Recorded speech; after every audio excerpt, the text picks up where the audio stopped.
people that you're doing that? What are your thoughts?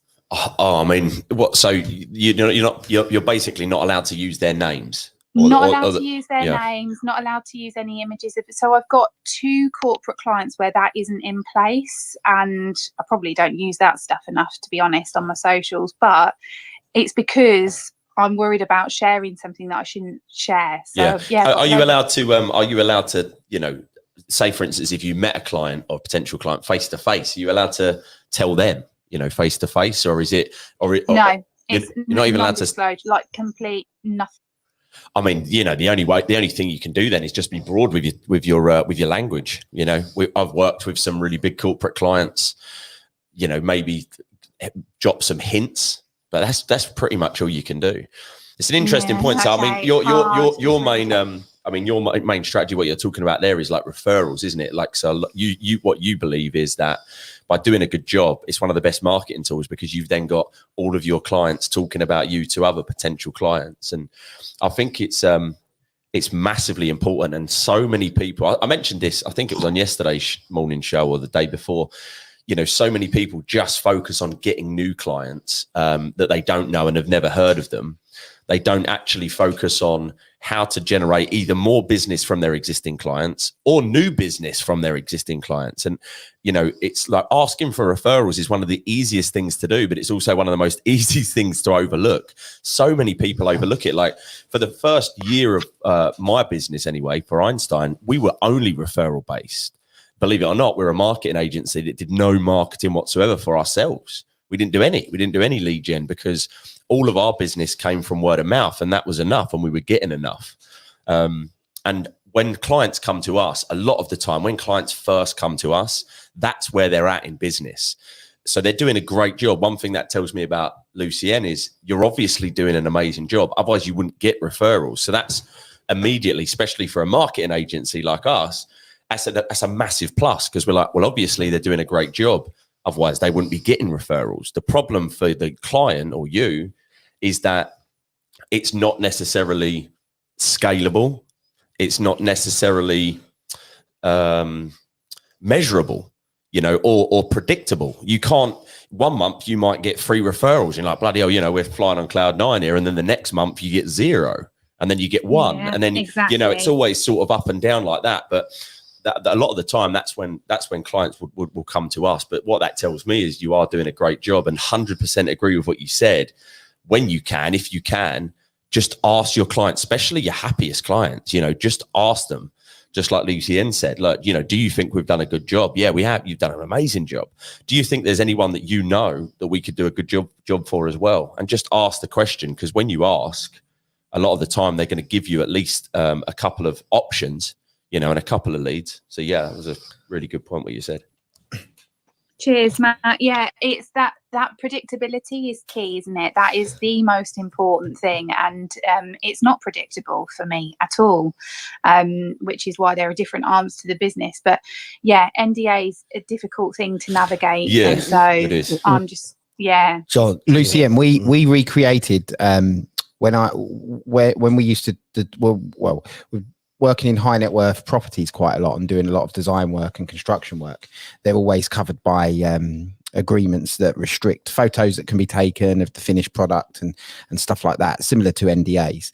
And what we basically done, I know this is graphically represented, so it's slightly easier, but we would recreate photos with an artist's impression, but change some of the details and then represent it. So we wouldn't have the project name on the website. We'd just have an artist impression of the photo, and then a blurb about the project. So we're still representing the project and showing that we're working on that, but we're just changing some of the details and representing it in a slightly different way. So maybe there's something you can do there. Yeah, my mind's going 10 to the dozen. That's brilliant, though, because now I've asked the question, I'm really actually going to go and have a look at what I can do. So thanks for that. And good morning, everyone. Lovely to see you all. Good morning, Lucienne. Yes. Good morning. John, did you want to chime in there? Well, yeah, only one point, actually. Good morning, everybody. It's great to be here. Lucienne, one of the things that is actually, if you turn it round slightly, what you've just talked about, because my own agency years ago was in the high net and ultra high net worth advisory business, and we had a similar set of situations, but discretion is actually part of what you should be marketing. So actually you can have get some great quotes from the individuals that you're working with. You don't have to get the name, but you can put in CEO of, FTSE 250 or whatever it is, and get their permission to use the quote that is anonymous, but actually then state on your website, or state actually in the material that you've got, that discretion is a key component of the way in which you work with your clients. Now, that establishes in the mind of the potential person that you are going to be as discreet with them as you are clearly already with your existing clients who have asked you not to share their name. And then, of course, the only other thing that we would do is that we would sometimes ask the individual clients that we had if they would be happy to have a one-to-one type recommendation. So interestingly, although people may not wish to have it publicized across the website, etc., you can effectively get references from those that are happy to say, yes, well, I'm happy to do it in a discreet way with one or two clients. So it's just looking at the fact that that restriction sometimes can be turned around as a bit of an asset to distinguish you against perhaps your competitors. That's John, I've done talking. That's genius. It's amazing. Yeah, amazing. Yeah. Yeah, do that. there's your answer there. Yeah, do that. Lovely. So yeah, guys, straight away kicked off with some advice and some help for, what is it? What's your nickname, Lucian? I'm not telling you, Ash. Don't bother. The Princess of Nonsense. James is sitting down there brave. Love it. So anyone else want to share what they're actually doing, like not generically, what they're actually doing to land new clients at this present moment in time? It's a flash of a mic. I understand if people want to keep their cards close to their chest, but this room is about growth, community. Like I believe there's things I believe about competition, but I think let's just give support and give some people some maximal steps. Kev, how you doing, my friend? I see you flashing. Good morning, Ash. Good morning, everyone. Good morning, winners. So what am I doing? Well, actually, ironically, only from last week, I got challenged with an idea, and I'm going to go for it. And I know Lucien, believe it or not, Lucien's done it with Mark Deeks, learning the piano. So what I'm doing is I'm challenging everyone to a 3-month course that allows you to learn how to do stand-up, and then you end up doing a comedy night in one of my Jongleurs comedy nights. You get on stage and you do 3 to 5 minutes.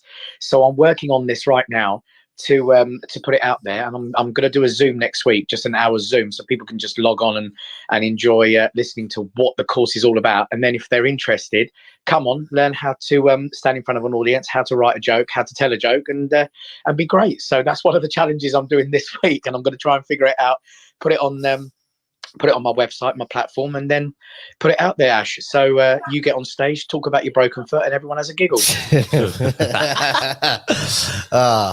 I'd come to that show.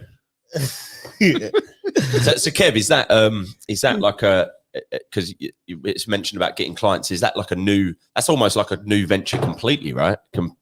Well, no, it's not. Well, to a certain degree, it is, but no, because I do this anyway with students. So right.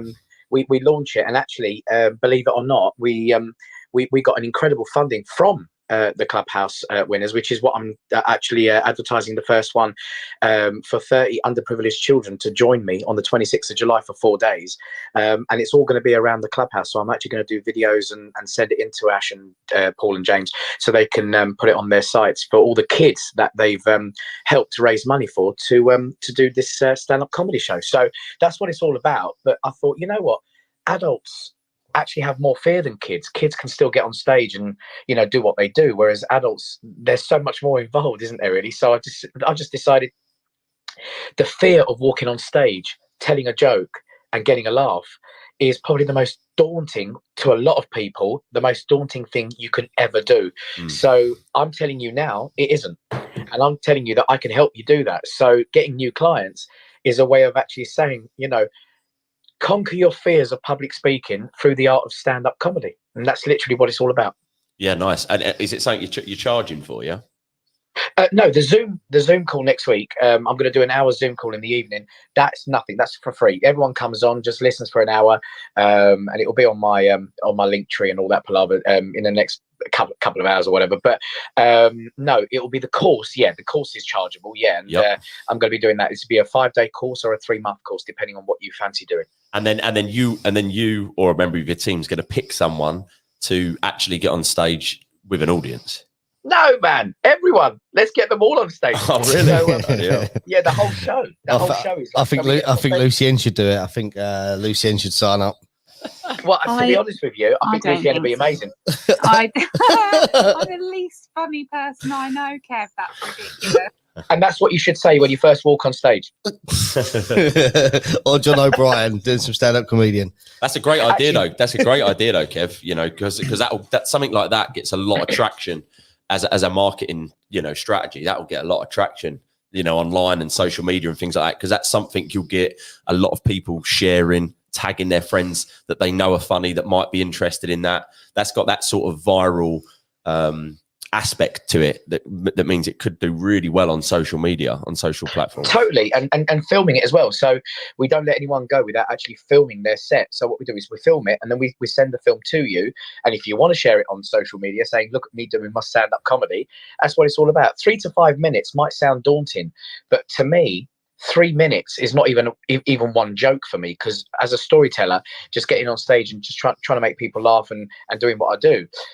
So 3 to 5 minutes it's very doable for anyone who's never done stand-up. It's awesome. Bless you, pal. I love that. I love that, Kev. So let's see who's going to be the next comedians coming out of Clubhouse. So who wants to share their actionable steps? Thank you for the share, Kev. And yeah, anyone else want to give a flash of a mark? Giselle, how you doing? Hello, my friends. Good evening from Minneapolis here in the US. So I think I even want to back into that really quickly, just because there's always the fear of asking the dumb question, what is the difference between marketing and advertising? And my mentor always reminds everyone that advertising is a luxury, marketing is a necessity. And especially in 2021, where people are going to be Googling you or looking you up on Instagram or listening to you within these walls before they even think about calling you or messaging you, it's so important that your home base and what people can search for with you is in line with where you want to be. But what I always do, and on a quarterly and annual basis, is, you know, we've got a lot of goal getters in here, really make sure that I have a concrete list of goals. And it's not 100. It's that you really figure out what are you going to focus on for that quarter and for that year. And you back into it. Okay, if we have these as our annual goals, what do we need to do for the quarter? From there, if I have a subset of about 5 goals per quarter, that's pretty generous because you really want to focus. Who are the 3 people besides myself that I need to make those things happen? And so for you, it might be decision makers who hire you. It might be clients or customers who are buying your product or who are booking your consultations, who are 3 actual people. And really think about who those people are in your life. Like really think about, like, not just a persona or an avatar or women between the ages of 35 and 44. Like really think about who is that person. And it should be 3 different types of people. The first person should be somebody who is going to help you level up in what you're doing. The second person should be your sweet spot. You know this person well. They buy from you the most. You can answer their questions like it's on the back of your hand. And the third person is perhaps someone who aspires to be you. Those are just 3 bases of thinking when you're trying to think about who these 3 people are to be able to level up your business.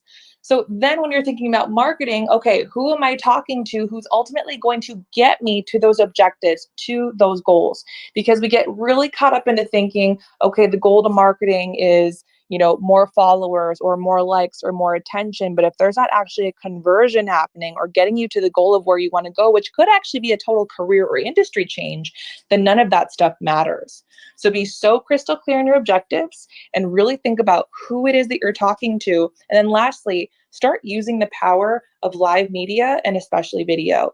All of us on stage have seen the power of Clubhouse, but especially that power of video. Anytime that you've ever thought, if I could just get them in person, you can. And while you sleep, if you get comfortable using the device that you have in your hands to be able to talk to those people that can then get you to those objectives, you don't need a single dollar to do that. This is Giselle with the Purple Post-its, and I'm done speaking. Can you hear me okay? Brilliant. Sorry, the mic was muted over this end. But yeah, love that share, Giselle. It's I love the fact about the advertising and the marketing. So I love that share. I think that's powerful. Well, let's see who's got some more actionable steps. I hope guys are taking some bits from this, because there is so many marketing rooms on Clubhouse that when we do a marketing room with breakfast with winners, I want to make sure it's actionable. People walk away. Is anyone having problems with their marketing right now that they want to share? Like Lucien asked a question, got answered straight away. So anyone on the stage want to share their marketing strategy or got any issues along their marketing strategy as we speak? Flash your mic just so I can see. Diamond. This is Diamond. Hey. Morning, Diamond. Good morning. Good morning. So great to be here.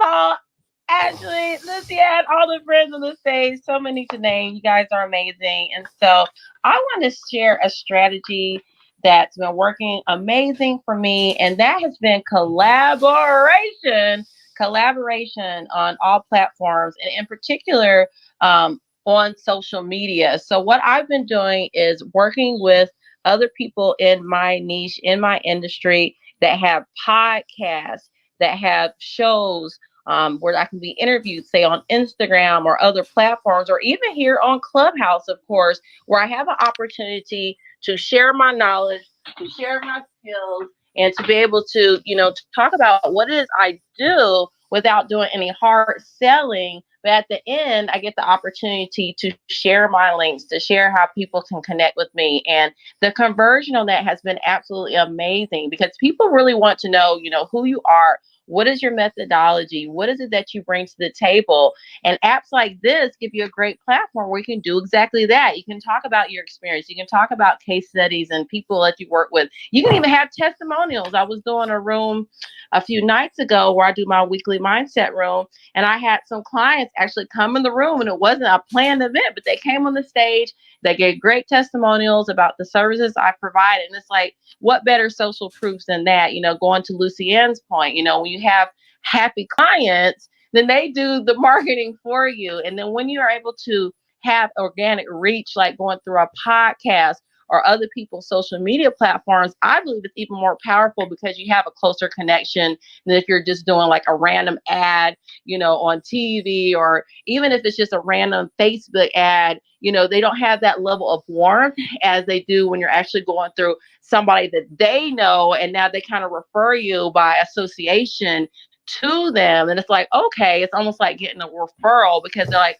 oh, I know such and such. I've been following them. I've been enjoying their podcast. And now they bring you on as a guest. So it's a much warmer lead than when you're having to go out on the paid ads.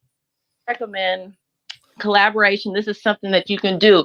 Find someone in your niche that you can coordinate and collaborate with and say, hey, let me be a guest on your show, or you can come to my platform. Let's cross promote. Let's share each other's list.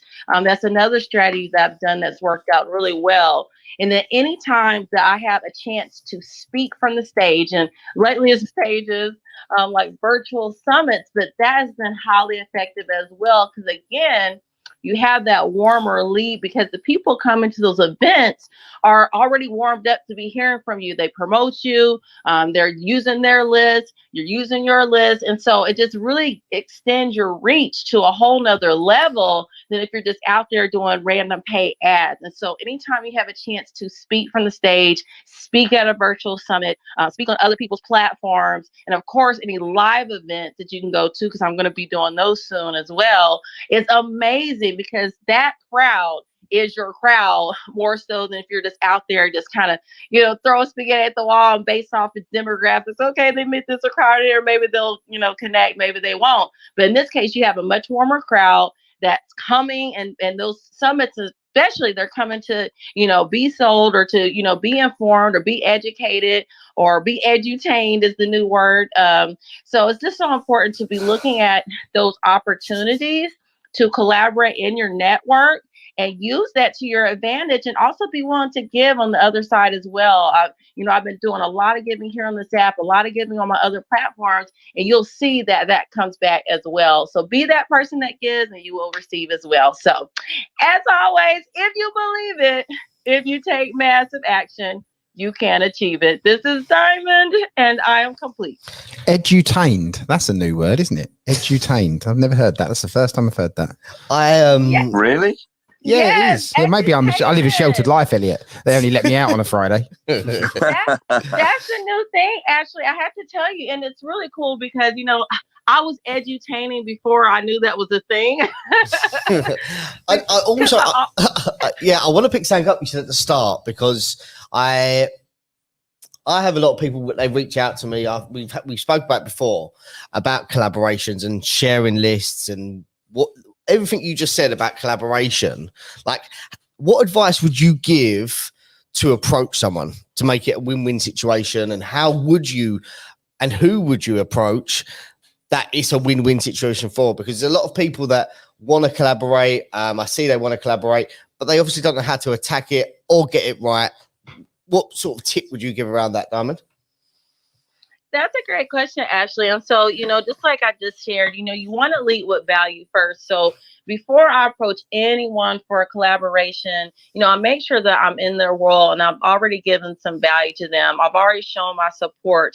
For example, on social media, I may follow them, like their posts, communicate with them, be a part of their events. I may even spend money at their event if it's something like that, but just really show that I'm there to support and not just to receive. It's so important that you give value first, because if you come in, you're just off the top, hey, let me use your list. It's like, I don't know you. You got to have that warming up period. Right. And so I would just encourage you to build that rapport and that relationship first. And, I'm a part of a lot of networking type environments. So I would encourage you to do that as well.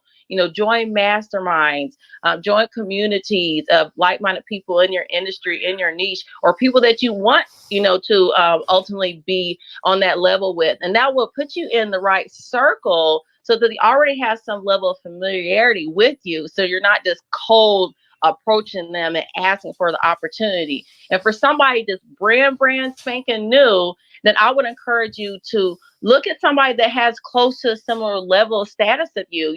If you're going straight for somebody, with 10 million followers on Instagram or something, you may not get the reception you're looking for. So look for somebody who has a similar following count as you that's also starting out. That's what I did originally until I was able to build up to the point where I had more status, I had more influence, I had more, notoriety, if you will, in the industry. And so that allowed me to do bigger collabs, but you got to start somewhere. So I would say, look to your left, look to your right, and just build on that. And, going back again to Lucienne's point, when you do a great job, when you have high quality, people will recognize that and gravitate towards you. And that will give you more opportunities for those bigger opportunities in the long run.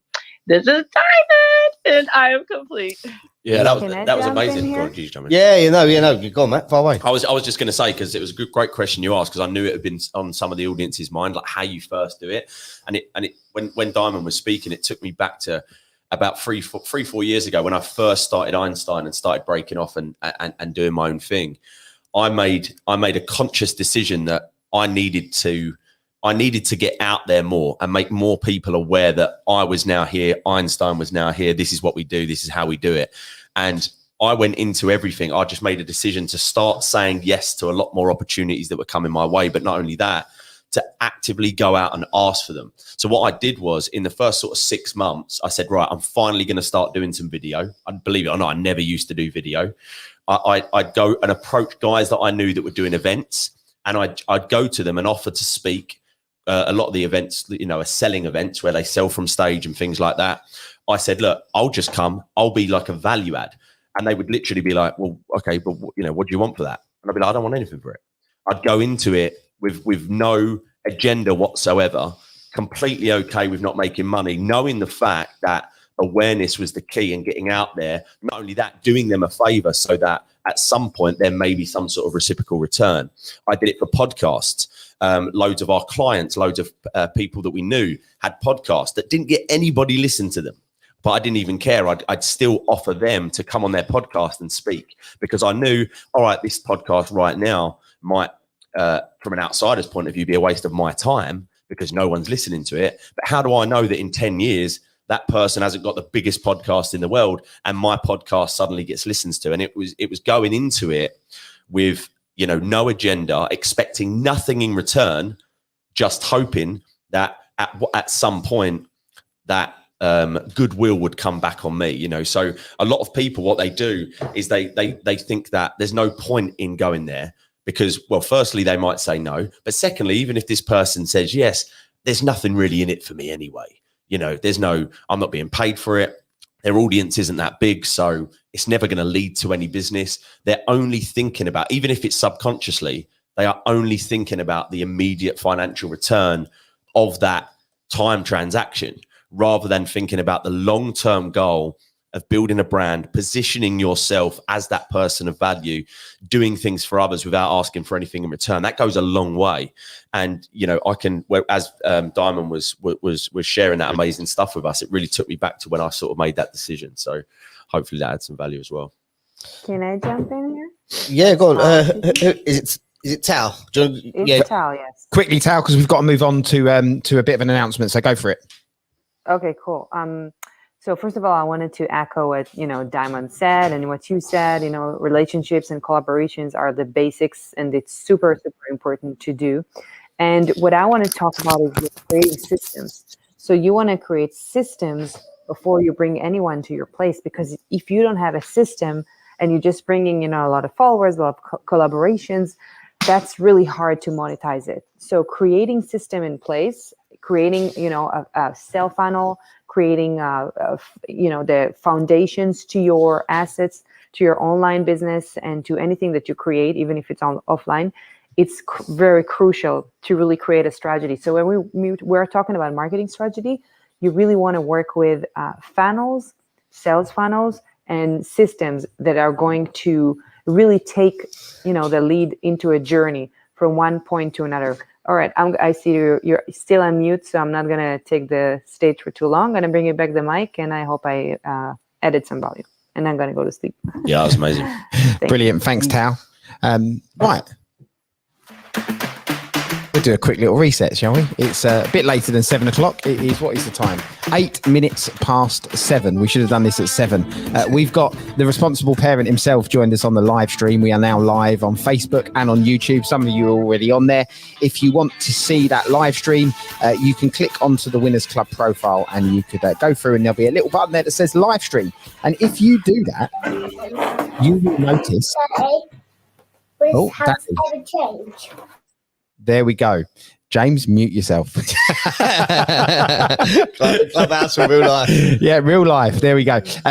If you are, check the live stream. Actually, if you pull down to refresh, we haven't said that for a long time, have you? PTR. Pull your screen down to refresh. You will notice, if you're a regular in the Winners Club, that we have changed our logo.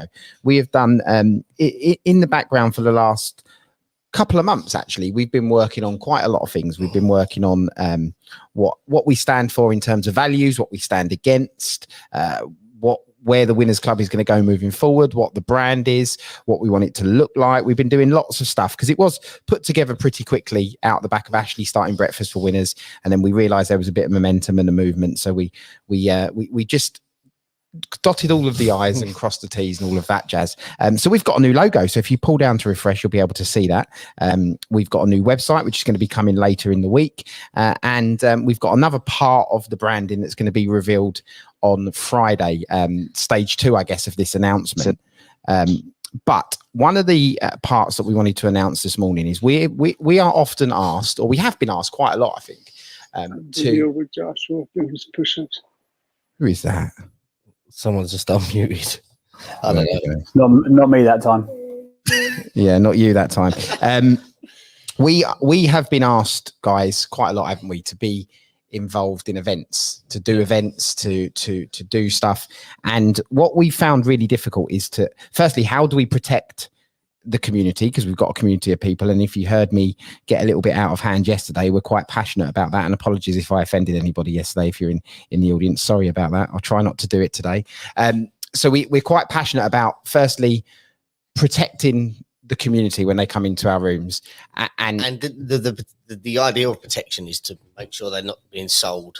Yeah, so we've made an effort not to associate ourselves particularly with events. Now, that's not because the events that we've been asked to associate ourselves are wrong in any way, or there's anything wrong with them at all. But maybe it just wasn't right in terms of our brand values, what we stood for, what we stood against, and that type of stuff. But one thing that we do stand for is no pitching, no selling, no pitching. We made that pretty apparent yesterday, and we really stand for actionable, tactical content that people can take away, learn from. And I think you've seen that by the type of rooms that we've started to bring out on a weekly basis. We've got Matt, who's here in the studio with us, who does a marketing room on a Tuesday. We've got Lucienne's room, which is on a Friday, and they are all actionable. It gives you actionable content that you can actually take away and implement and make some changes. So we are very proud to announce that we have, is partnered the right way? I guess partnered is the right word. Yeah. We have partnered with EMC, the Entrepreneurs Marketing Conference. And for those of you that know, some of you would have gone there last year. And Matt, who was in the studio a couple of weeks ago, mentioned about EMC 2021. And we've got some big news for you. So firstly, if you go to the Winners Club profile, or my profile or James's profile, I'm Paul at the top, Ashley or James, we've all actually got the new Winners Club logo. So any of those, click on our profile, go through to the Instagram link, and you can click on our new little landing page that we've got there. And there's a big gold button at the top that says EMC 2021. And what we're really excited to announce is that for all of you guys inside of the Winners Club, if you want to come along to EMC 2021 and you want to click on that link and go through and buy your tickets, and that link's going to be there for a little while, we have got a 20% discount for anybody in the Winners Club, which you're not going to get anywhere else, by the way. So if you do that, what we've also got, which this is the exciting part, which is really good, the actual event is in September 17th, 18th, 19th. 17th, 19th, yeah. Yeah, 17th to the 19th at the Hilton Metropole in Brighton. And for those days, Breakfast with Winners is going to be coming live from EMC. So at 6:30 a.m. every morning, we're going to be live from EMC, and we're going to be live from a Winners Club lounge.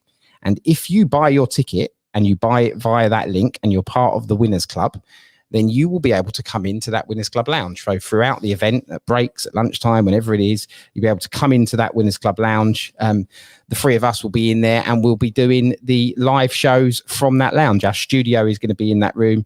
You're more than welcome, if you're staying at the hotel or if you're staying in Brighton, to be there as part of the live studio audience. You'll have a different lanyard to everybody else, and you'll be there just to be part of the Winners Club. And don't worry, if you have bought a ticket already, because I know some of you have, and you are part of the Winners Club family, then just reach out to one of us or Matt, and we'll take care of it, so you still get all of that Winners Club stuff. But yeah, we'll have a Winners Club lounge. We'll be live from the event. And also we know that James is speaking, because James was speaking about podcasts, but actually if you click on the link and go through and look at the speakers, me, James and Ashley as the Winners Club are also speaking at the event to show business owners how to use Clubhouse, to talk about our Clubhouse journey and how we've built the community and how we're building the community.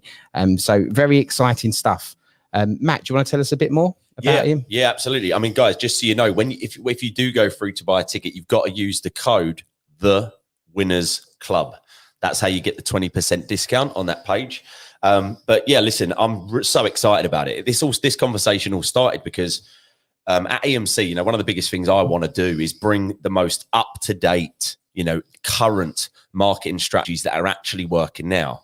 And there's a lot of you guys know in the audience, a lot of you guys, business owners that are in the audience have generated business from Clubhouse, or growing a brand and growing awareness through Clubhouse. I knew that I needed that as a topic at EMC, because I looked at the roster, and we've got some amazing speakers. We've got like Stephen Bartlett's like one of the headline speakers. He's just been announced as the youngest ever dragon on Dragon's Den. We've got guys coming in to talk about TikTok ads, Facebook, YouTube, organic YouTube, branding, loads of different topics. And I was going through these topics, and I was like, we haven't got anybody to talk about Clubhouse. And Clubhouse right now is massive and blowing up. And, meeting these guys and getting to know these guys so much better over the last sort of 4 or 5 weeks, I just knew that these were the guys that I needed to come and share with my audience, how Clubhouse works, how to grow out what they're doing. Because one of the things that really stood out to me is that their values are massively in line with that of my event and my business, to be honest. I started EMC last year with the goal to bring the the best marketing event to the UK at the moment. To go to a non-sales event where you're not asked to run to the back of the room and pay 2,000 or 19997 for a course is, pretty difficult to come by in the UK. They normally always sell, which is, I don't have a problem with that whatsoever. In fact, I was the guy that used to fill all of those events for those speakers. But I knew that there was a gap in the market for serious business owners, aspiring entrepreneurs, marketers, agency owners, coaches, consultants, service providers to come and learn about marketing strategies that are actually working, all right, without being sold to. And I wanted to grow an event. And I knew the only way to do that was to not only blow the audience away with value. So the goal last year, by the way, and we had this in our office, like a big sign in our office, the one goal, it's the first thing I said when I went on stage, is to make the event so good that the audience not only wants to buy a ticket for next year, but they also, and this is the most important thing, they also want to bring someone else as well, because that's the only way that I'm going to grow it to the event that it needs to be. And that was the whole reason why we started EMC last year. Last year, we sold it out. It was absolutely amazing. Not only what they learned, but the experience we had. We had a party on day 2, which is going to be back. So it's got a great social and networking element to it. And speaking to these guys, I was like, and Paul and Ashley and James, they mentioned that they've got such a great audience in the Winners Club, and they're always asked to do sort of meetups, and how can they come down and actually meet us in person? Not only meet them, but meet the other people in the audience. You guys are sitting down there listening to us now. You might have someone really close you've become really close with in audio format on Clubhouse. You've never actually met them face to face, right? Especially as this whole year we've been in COVID, a lot of the time in lockdown and things like that. We haven't had the opportunity to get together and meet in person, shake each other's hand, buy each other a drink, sit down and have dinner and talk about business. And I just thought it would be a perfect fit because we're so in line. And I wanted to come up with a special deal for you guys. There's no discounts at EMC. People that have already bought a ticket, we've already sold nearly 250 tickets already. And no one has had a discount. This is the only time I will give a discount, is for the people listening now, for everyone in the Winners Club family, let's say, everyone in the audience that shows up to these rooms every morning. You have been given a 20% off discount right now until the end of the month. The tickets start at £195, which means that, with your 20% discount, it'll be about £160 to come to a 3-day event where you can see some great speakers like Stephen Bartlett, these guys, other guys that actually do this stuff. One of the big things about the guys that I've got to speak, they're not the, quote unquote, expert-y guru type people, although some of them are sort of labeled as that. Mostly these guys are agency owners that I know. Guys that are managing millions of pounds in ad spend, guys that are building brands and building massive brands and selling companies for millions and hundreds of millions of pounds to teach you what they know. This isn't some, sort of wishy-washy content. This is actionable, tactical content that you can take away and implement into your business straight away. So, I'm really happy that we're doing this, and I'm really excited for the actual event, to bring it to EMC. I can't wait. I just want to chime in quickly before I've got something to say. Jennifer keeps flashing, and it was one of the things that Jennifer told me about when I first started connecting with her. And then when I see all the content, I see a video of Jennifer. Actually, Jennifer's she's one of the testimonials on the page. Yeah, Jennifer Louise, Pete Cohen as well. You're on there, Jennifer. You look beautiful on there. You're a top center, Jennifer. You're top center. And actually, one of the videos of the, you've got like a promo video. Yeah. The guy that rocks up to the table to collect his pass is James Burt. Is it? Yeah. Big in the game, you say? Big in the game. You weren't allowed in that time. You're allowed in this time. So James Burt last year was an attendee. He come down to watch it, and he thought it was fantastic. Jennifer Louise was there. She gave us a glorious testimonial. We got about 60, to be honest, but we could only use a certain amount on the page. Pete Cohen he gave us a glorious testimonial. He actually won a Mac. So we do giveaways every single day for the audience as well, for helping us share the message and helping us grow this thing. And, Jennifer is dead center, top center of the testimonials. You'll see her beautiful face. So she's on there as well. So we're going to be, just to let you know again what we're doing there, we're going to be doing Breakfast for Winners on the Friday, Saturday and Sunday morning live from the Brighton Hilton Metropole, from a special specially created Winners Club Lounge. And if you buy your ticket via that link. Is it actually his birthday on the Saturday? Yeah, it's my birthday on Saturday. Yeah. Oh, is it? Oh, Yeah. okay. Well, there we go. Excuse to have a bit of the a. night of the party. Yeah. Yeah, I'm 24. Oh dear. There you go. No, I'm joking. But yeah, no, that's the thing that I love about this is there's going to be a Winners Club Lounge, and I'm not here to sell, and we don't sell like go, let's sell. I'm just telling you how it is. Like I said, I was going to put a clubhouse event on, and I just thought these two work hand in hand because it can be a Winners Club business meetup, professional weekend meetup. So you got the Winners Club Lounge, a big A-list of speakers. It's crazy. The number one A-list, James Burt. That's gonna be there. Imagine the queue for autographs. Jesus, it's gonna be massive. I love it. Stephen Bartlett, James Burt.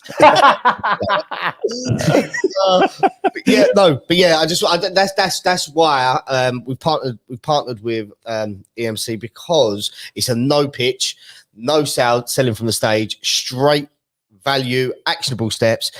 It aligns with our ethics, our morals, and what we stand for. So literally, we've put them both together. So there's going to be and we'd love to see you all there. So go on to the Winners Club profile and go to the Instagram link, or you can go to the winnersclub.club, click on the EMC 2021 link. You'll go through, you can find out all the details on that page. You can purchase your tickets, and the code, it's the Winners Club. The Winners Club. Case sensitive. Yeah, I've got quite I've had a few. Not case sensitive. So the Winners Club as a discount code, and you'll get that 20%.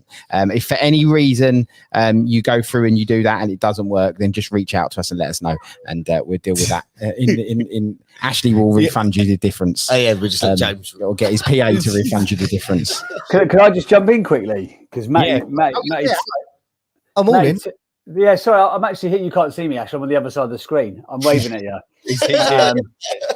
So, yeah, as Matty mentioned a minute ago, I was actually at the first EMC because at the time I was working with James Sinclair, who was down as a keynote speaker, and we actually sort of decamped from James's office for a few days. He has some amazing speakers on. Sorry, babe, I'm just going to talk to Clubhouse. Is that all right? And then we'll talk about trains in a minute. Fabulous. Oh, for God's sake. Right, so I'm waving. There you go. So my son, I'm not babysitting these kids, but my God, if there is a good babysitter in Chislehurst right now, I'm paying good money. No. Right. So I was in attendance, and we decamped from James's office, and we're like, oh, there's some really good speakers there. Let's go and sort of do sort of podcast back to back. And so I was like, well, I'll come down for that. And I ended up sitting in the audience for the whole 3 days at the back of the room, taking pages and pages of notes, but like proper actionable stuff. Who was on? There's a guy called Tom Breeze, who is like the YouTube wizard, and the stuff that he was talking about, I was like, wow, if anyone implemented any of this stuff, it would blow up their YouTube. And I remember talking to Matt in advance, because obviously I was sort of like dealing with like Jim's diary and stuff. He's like, yeah, come down. It's not gonna be any sales pitching, blah, blah, blah. I'm thinking, yeah, bollocks, let's see what happens. None of these events do no sales pitch. We'll see what happens. And honestly, across the 3 days, there was no sales done at all. It was tactical, practical, tangible advice from people. As he mentioned, this is the important part. These are people out there doing it in the real world right now. These are not people who talk about the theory of it. These are people who are doing it and actually spending money doing it as well. You know, across the 3 days, you know, the people who were on stage must be doing, I don't know, it must be a good few million quid's worth of ad spend every month. And these guys are the practical tacticians of their craft. And then, as Ash and Paul mentioned, we probably get, as you might expect, we probably get asked 2 or 3 things a week. Do you want to partner with this? Do you want to do that? Do you want to get together with us? You know, we've got this going on. Do you want to bring it in? And effectively, we know how to play the game. It's because you guys who are listening have become a valuable commodity to certain people, because not because of the number, you know, yes, there's 20,000 people in the group, but because this community that we've created over the last sort of 7 months has become a bunch of action takers. We've become a community, haven't we? We've created a culture. We've become like a bit of a family. We've become each other's extended power network. And there's mega value to that. And as Paul mentioned, we are super protective to the extent where Paul will just call people dicks. But we are super protective of this community for good reason, because we do get offered so much stuff to get involved with. And then when Matty came in the other week, and we had no premeditated plans of this, by the way. Matty came in and gave so much value a couple of weeks ago on the Friday. And we had so many people like, oh, can we get Matt back on? We're like, oh, let's do a room with him. Then he gave so much value on the Tuesday. We're like, why are we not doing something with EMC? Why don't we? Because everyone had asked about an event and everyone had asked about, a get together and a meetup and all that sort of stuff. We're like, well, we love the fact that those meetups are happening, but we need to have a purpose. There needs to be a purpose to do it. And it's not about like, oh, what's our why? But the purpose for us is we've got to give you guys value with everything that we do. So that's why we've partnered up with EMC. And then Matt was like, oh, we've actually got big side rooms and stuff. We could probably create a studio. And we're like, oh, this would be amazing. We could do like the live stream from there. We'll probably do some evening rooms with like summaries of what's been going on in the day. We're going to try and do like almost like a green room. Sort of not on a separate app, obviously, because we hate green room Clubhouse, but like a when people come off stage, we're going to try and grab them and get them to do interviews and do quick live streams into Clubhouse and stuff, loads of cool stuff. And yeah, we say if we're going to come and do it, it needs to be inclusive for the community. So the Winners Club Lounge and all that cool stuff. It's going to be mega anyway. So go and check out the link in the bio and all of the evolution that you're seeing with the Winners Club, the rebranding, the working with EMC and all the stuff that's coming up over the next couple of weeks, it's all because of the community that's been built here. It's not about me, Ash and Paul. It's definitely not about Paul because he's so rude. We might have to sack him after yesterday. You call people dicks, guys. But it's about you guys as the community. The Winners Club is exactly that. It's a club and it is only as impactful as it is because of the people that are a community and part of it. So, yeah, look forward to meeting as many people down there as possible. Time and Envy, a.k.a. Beige, will be down there dishing out like hula lanyards and party poppers. Elliot Brown from London Town will probably have a shots desk outside to give a shot at 7 o'clock in the morning. I joke. Yeah, no, just quickly, guys, because we're getting a few messages about it. This is such a rookie mistake. The code may be just Winners Club. Sorry, I'm so sorry. I'm so sorry. Oh, mate, I'm so sorry. It must be then just Winners Club. No, they're not too important to have a the. Yeah, they're just Winners Club. Just try that one. Make sure, and guys, take this opportunity because Matt is an expert marketer. I mean, he can't do a landing page, but he's really good at what he does. I promise you, his information is worth his weight in gold. Yeah. Can't remember on that. Don't judge us on that. It's the first time we've ever had a coupon code. We've never used them, so this is way too technical for me. Just remove and use Winners Club, and then it should activate that 20%. So sorry for all the people that have messaged the Winners Club. And actually, do you know what? I want to give you just an example of not diligence, but how we have protected you. So before today, that page that you go and see was behind a wall that captured your data for right reasons because it's a good marketing. But I said to Matt, no, we need to take that off. We want people to go straight to a landing page because we don't want you guys to fall into a funnel and start getting into Einstein's trap to emails. And so we said, right, we need a discount, and secondly, we need to remove the 2-step and just get people straight into a landing page. You've also got your own version, which is EMC 2021 /TWC. That's your own page now as well. So yeah, the Winners Club, and we're listed number 2nd on the speakers below Stephen Bartlett. That made me chuckle last night. So we'd love to see you there live in the studio audience. Love to see you all there. Yeah, live in the studio audience Boys, for the Winners Club. Yes, Jenny. Can I just say I am so genuinely freaking excited about this. Like, EMC is my favorite event ever. I went last year, obviously you guys know that, but I bought my ticket there and then because it was so much value and it was just such an amazing event. I made friends that I'm still friends with now from there. It's honestly, I'm so excited that everyone's going to be there. You've just made it 10 times better, and I honestly thought you couldn't do that, Matt, so massive well done. No worries, Jennifer.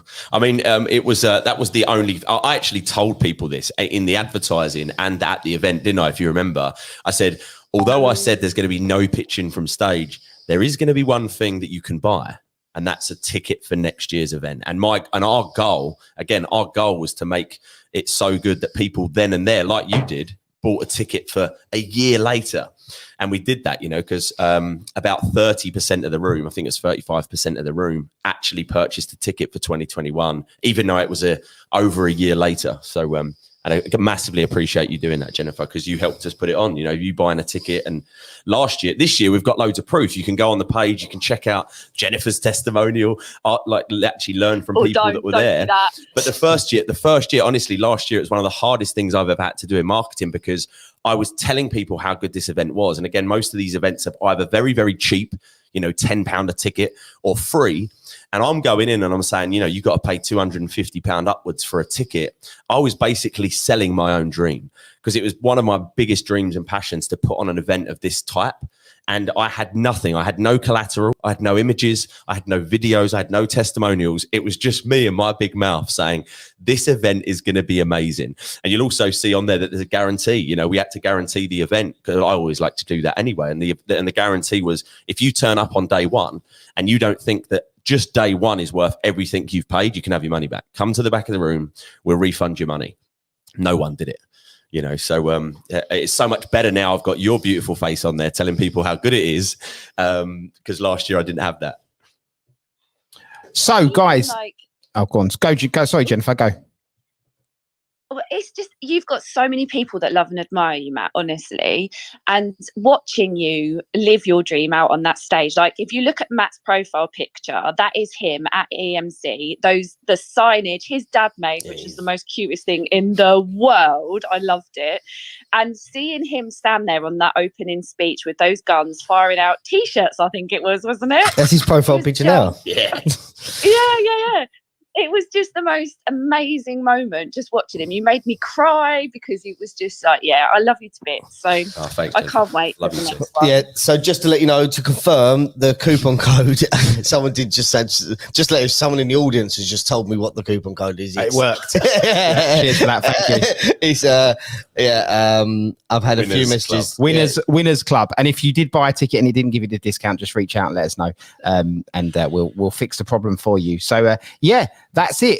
First of many announcements. We've got some more coming next week, during the week, probably Monday. I think we've got one for you. Some exciting rooms that we're adding to the Winners Club, some regular rooms, and then a big one next Friday. So stay tuned. I'm excited about that one. Paul, these guys have told me about it. I can't wait for that, because it's just going to add so much more value to your so much more value to your audience, man. They'll love it.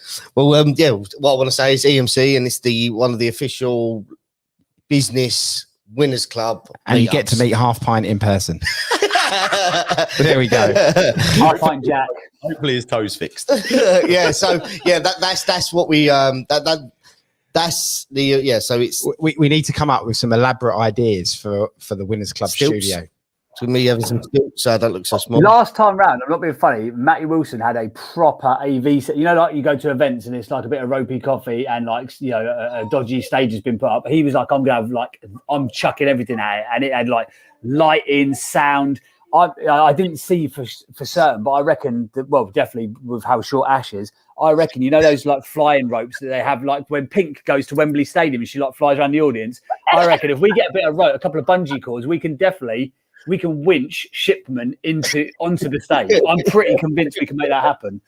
Flash your mics, guys, if you'd like to see Ashley Shipman get winched onto a stage using bungee cords. It's carried down the aisle on a throne, you know, like they do. Yeah. Yes. King of Clubhouse himself. Yes. Oh, we've got to do that. But yeah, no, I just want to say I'm really excited to actually meet everyone here in the Winners Club. So that's Ash was like a little kid, right? Ash has been trying to convince me and James to put on an event.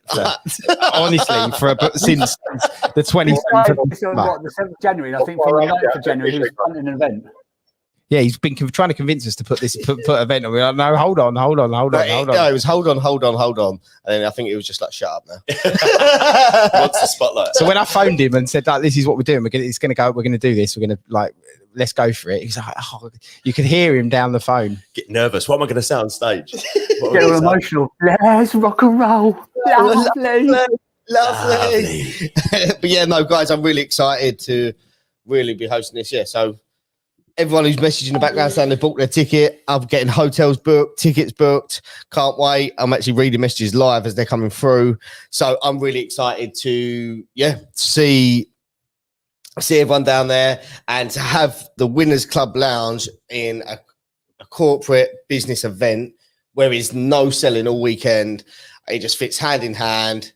And there's a party. I didn't know about We'll have a great time. Yeah, the party's on day 2, and VIPs get I stupidly did it last year, so I had to do it again this year. VIPs get a free bar, and I was just like, when I worked it out, I was like, well, no one's going to drink as much as me, so. But then I thought, oh yeah, but that doesn't say a lot. Wait a minute. The bar bill was going to be big, and we had the room booked till 10 o'clock. I told you boys this last time I was here off air, and we had it booked till 10 o'clock, and I was very drunk because everyone was buying me drinks, and it got to 10 o'clock, and I said, we ain't leaving, we ain't going nowhere. So I went over to the manager. I paid extra to have the room for an extra 2 hours, and I got on the mic, Jordan Belfort style, and I just said to everyone in the party, I was like, they wanted us out at 10, but we ain't leaving, we're not leaving. And everyone was like, yes. And then everyone coming obviously Sunday really hungover. The only difference now is someone's got to do a breakfast show at 6:30 a.m. the following morning. Yeah. So I don't drink, I'll take that slot. Yeah, no, I'm in your camp. I'm going to mute you so you can tell me how much the bar bill was. Wow. Okay. Yeah. Same with my wedding. Yeah. Bill. Yeah. Wasn't too bad. And there was only 120 people. Someone married you. Yeah, I was. She doesn't know. She's got no idea. I was doing quite well. Wow. Okay. must have been the reason why. Anyway, guys, that's the first of our announcements. Thanks for listening. Well, one more thing. I've just got a message just saying someone wants to book, doesn't want to go on their own. Blah blah blah. It's gonna be a whole community there. You're welcomed in the Winners Club Lounge. So whole community, and we might actually do Beiju's Bride live from the Winners Club Lounge as well, one evening. Who's flashing there? Only joking, Beiju. No, that I'm sure we'll know the numbers of how many people from the Winners Club have bought their link, but there'll certainly be, at worst case, if you come on their own, there'll be the 3 of us. Come and sit with us or sit with James. And just don't say anything out of line, or he'll just kick you and beat you out of the room. Yeah. And Paul will call you a dick. But I don't want to come out and put my arm around you. But look, don't worry about booking your own. It's going to be, we are a family there. And so we are a family there. And everyone here, we're part of the Winners Club family. So you're not going to be on your own. But I can't believe the response I'm getting right now about Alison Edgar. Yeah, I'm going on my own. We'd love to see you all there. Anyway, so we move back to giving some people some tactical resets. I'm going to give you a little bit of the music. Follow the Winners Club. Click through to the profile on our Instagram page. You can actually view the live studio feed from YouTube if you click on the live stream link. And please do that. Check out EMC 2021. You can get the ticket. And after this, we're going to come straight back and come into some tactical, actionable advice.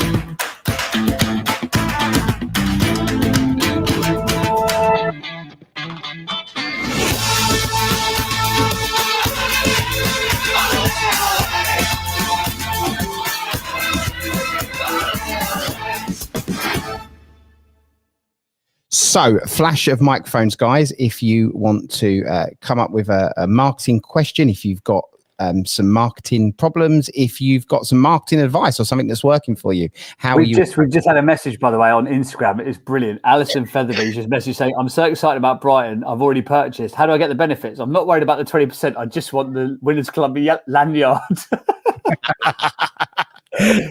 You'll get, I don't know, we just about could work a coupon code by the looks of it. So you'll get, there is tracking's going on in the background to track who, as long as you purchase your ticket via that page that's on our Instagram link, or it's also if you use that code. So if you use that code, that comes through to our system. So we're going to see everyone that's used that code. So make sure you don't pay full price. Make sure you use that 20% off, because that's how we're going to let my team know that you're part of the Winners Club.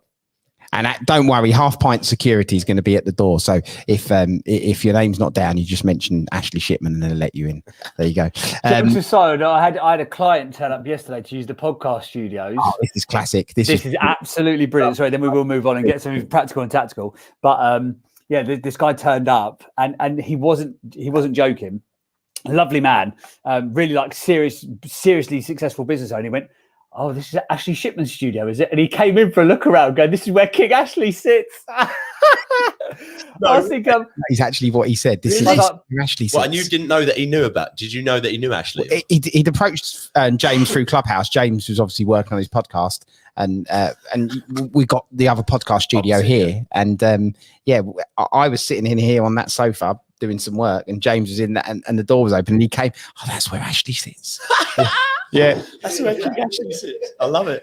So he thought that studio, which is taken Paul Abercrombie about 3 months to put together, and probably altogether cost about 30 grand. They thought it was Ashley's room. Paul was delighted. That's Ashley's home. Right, guys, flash of microphones. Who is there? Who wants to speak? Rihanna. Good morning, Paul. Good morning, everyone in the studio. Good morning, everyone in the room. Yeah, what an exciting announcement. I love the logo. I love the logo and the partnership. Absolutely incredible. So, my share is, for when I'm quite new. I'm a very new startup, and my share is that I try and share my whole journey and take something out of everything that I'm doing. So this is something that I have done before when I did something else, and something that I need to implement. I've been reminded that I need to implement this time. So, when I'm going with meetings, I can share that in my stories. That every element that I do towards the business can be a post. And as long as it's not spammy, like, oh, here I am at my desk again, or here I am doing it, but have a real message behind it, have a why behind every action that I'm taking, share that why with the community of people that are following me, because it's like a backstage pass into what I'm doing. It lets people get to know me, like in real time, what I'm doing in real time, and they can be on that journey with me, and building that relationship is really, really important for me. So that is what I am actioning, or what I'm going to really begin actioning properly from now. So you heard it here first. Keep me accountable. That's what I'm going to be doing. So I'm Rihanna in the red, and I'm done sharing. And Rihanna, sorry, just so I'm clear, what sort of steps have you already taken to do that? Have you, or is it something you're still planning to do, or have you already started taking action steps to do to achieve that? Yeah, thank you, Matty. Yeah, so in previously a few years back did network marketing, so I was really, really good at sharing my whole journey. I would share everything I was doing, take pictures of where I was. But this time round, I shared when I started my journey, and that's actually the scariest post you do, because that's the scariest post I've done, because you're sharing that you're putting yourself out there, you're starting something new, and that you could potentially fail. Yeah, I didn't even want to say it. I didn't even want to say could potentially fail. I was actually scared to say that. So it's the scariest post that I did. Even with network marketing, I wasn't scared to do it, because it's a business model that's already created. But when it was my own, and I did that, I was frightened. But I have done that, and I'm just going to continue to now pick that up. Now I've reminded myself of that, and I get myself in that mindset. So thank you, Matty. Amazing. We've had Rob Barber, who's a regular in the room. Rob, who does the safaris. He sent me a message saying he's doing everything he can to move his September safari so he can come and do a 10-day hotel quarantine, and then obviously come to EMC, because he's in Botswana. The safari is in Botswana. I spoke to him on my marketing room.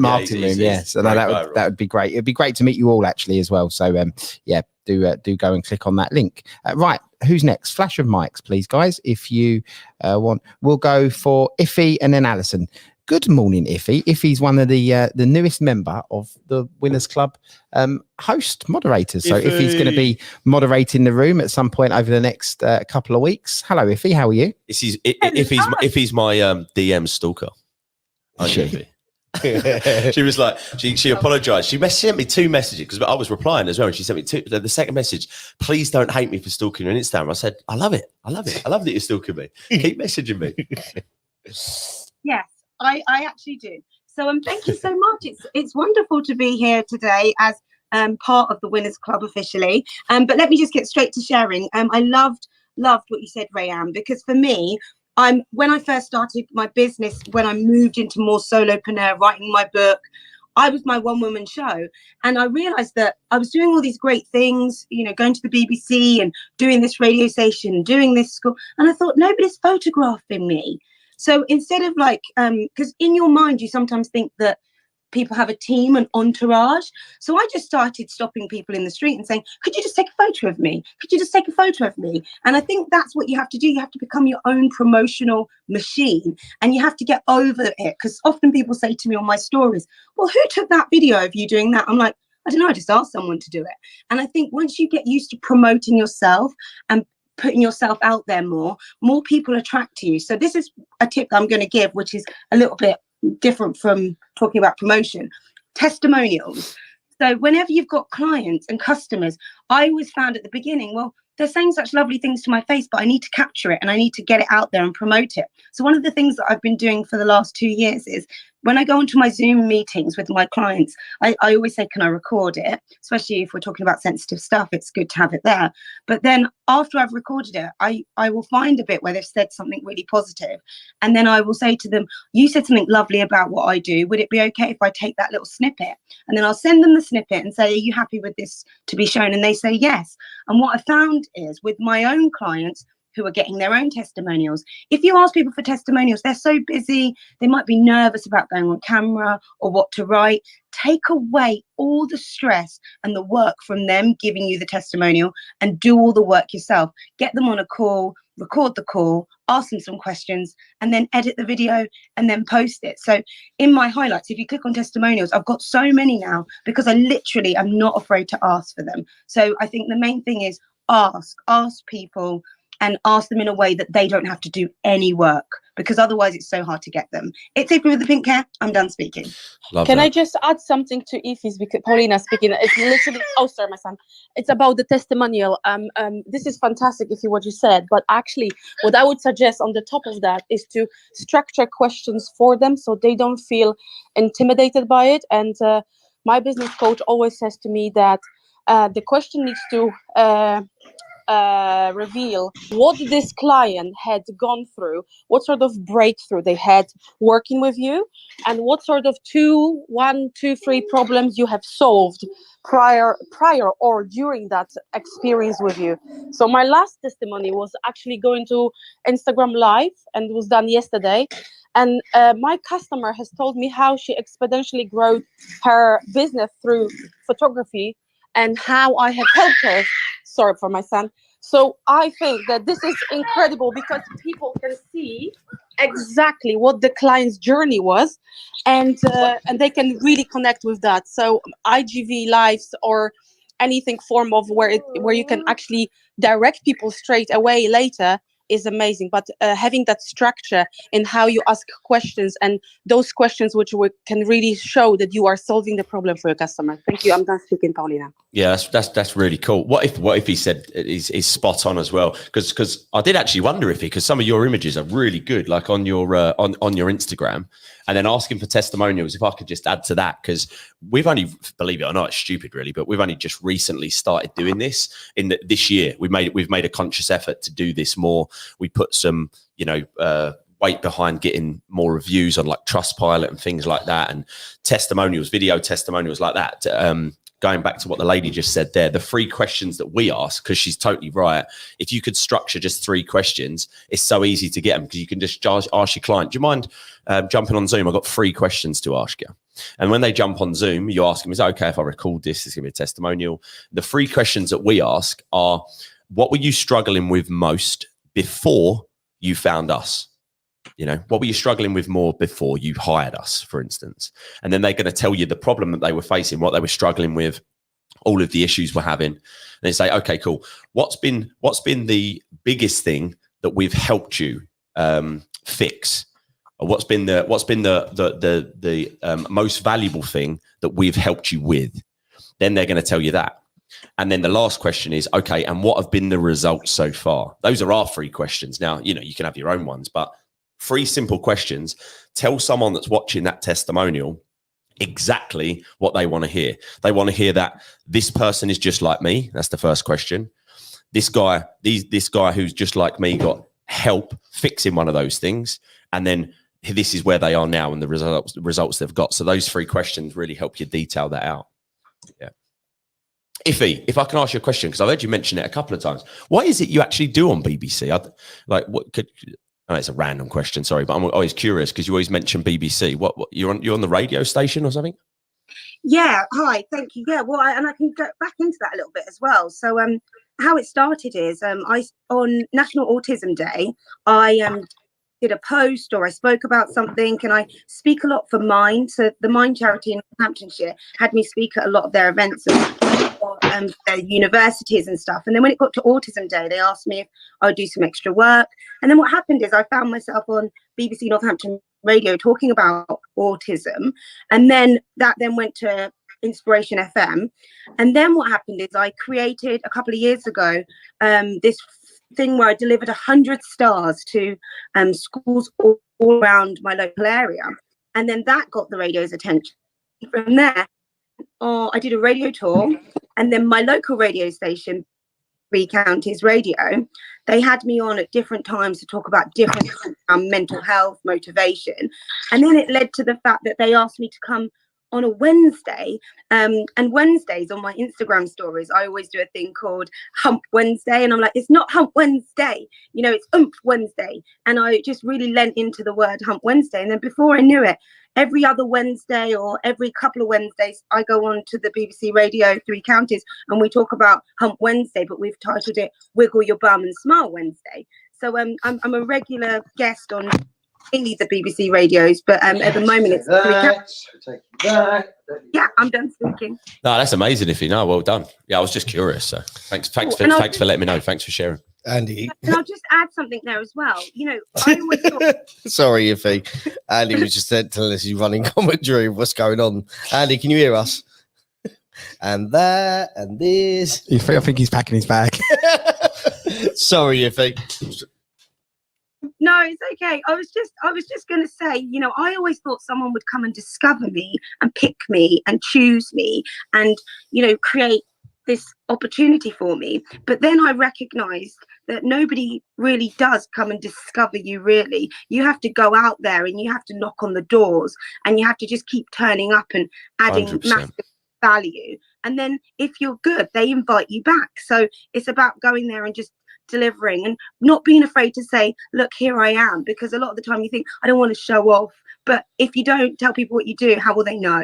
So yeah, and I love it. I look forward to Wednesdays because I know I'm probably going to be on the radio building some positivity. And the best thing is when I turn up at Starbucks drive-through and the lady's like, I heard you on the radio, and I'm like, oh my gosh, that's amazing. So yeah, thank you so much. I'm done speaking. 100%. It's so important. I actually, funnily enough, I literally posted a reel on my Instagram this morning, exactly the same thing. So many people just sit around waiting for it to happen with this belief that they're going to get the magic lottery ticket or someone's going to come up and offer them the golden opportunity they've been waiting for, or, you know, teach them how to do the thing that they really want to do, or just hand it to them on a plate. And they wait around so much, they just never go out and try and get it because they just don't realize that you've got to get up and go out and do it. You know, it all starts with action. You've got to go out and take it by the balls. You can't just sit around and wait for someone to take it. I love that. You're both looking at me. Sorry, was I supposed to carry on? No. That awkward silence in the office. I'm just going to speak. Alison, you was flashing. How are you? Good morning. Good morning, everyone. Well, I can't wait for the event. I've already got my ticket. But Matty, have you ever been out drinking with Scottish women? Are you sure you want that open bar now? I haven't. No. I play rugby, so I like to tell myself this. But then again, the Scots play rugby and drink a lot more extreme than we do. But I reckon I'd hold my own, Alison. We'll see how we get on. That's good. I'll take that, John. Yeah, just have an extra 10 grand on top of the barbell. Yeah, exactly. Yeah. That's it. God. Mhm. We put it on our CV from the age of 5 as our strengths, being able to drink. I'm going to give a bit of advice, which I think is probably one of the best pieces of advice that I've ever given out on Clubhouse. And I think it's a theme that we hear a lot of people talking about time, don't we? That, oh, it's only me, I don't have time, how can I do that? And one of the things, before I share it, I had a brilliant meeting with Adam that works for Matty. We're going to be doing something moving forward together. And it's great when you engage with somebody like Einstein, because they've got all the tactics, they know how to work it all, but they don't know your business. So you still have to put in a part of the your vision, maybe you're writing. So, and again, that's the things that would stop people because they think, oh, I've not got time to do that. I'm busy doing my operational stuff. And it becomes the never, never. And then they don't grow their marketing plan, they don't grow their brand, and they become stagnant. So what I've done, and again, another thing that comes up in this room all the time is how do you take on your first employee? How do you scale your people? And I've never been afraid to grow my team because I know that being a dyslexic specifically, there's things that I've just really struggle with, and it takes a lot of my time, and it stops me being like focusing on the two things I'm great at, which is sales and operations. That's my side. Everything else can be done by something else, including the marketing.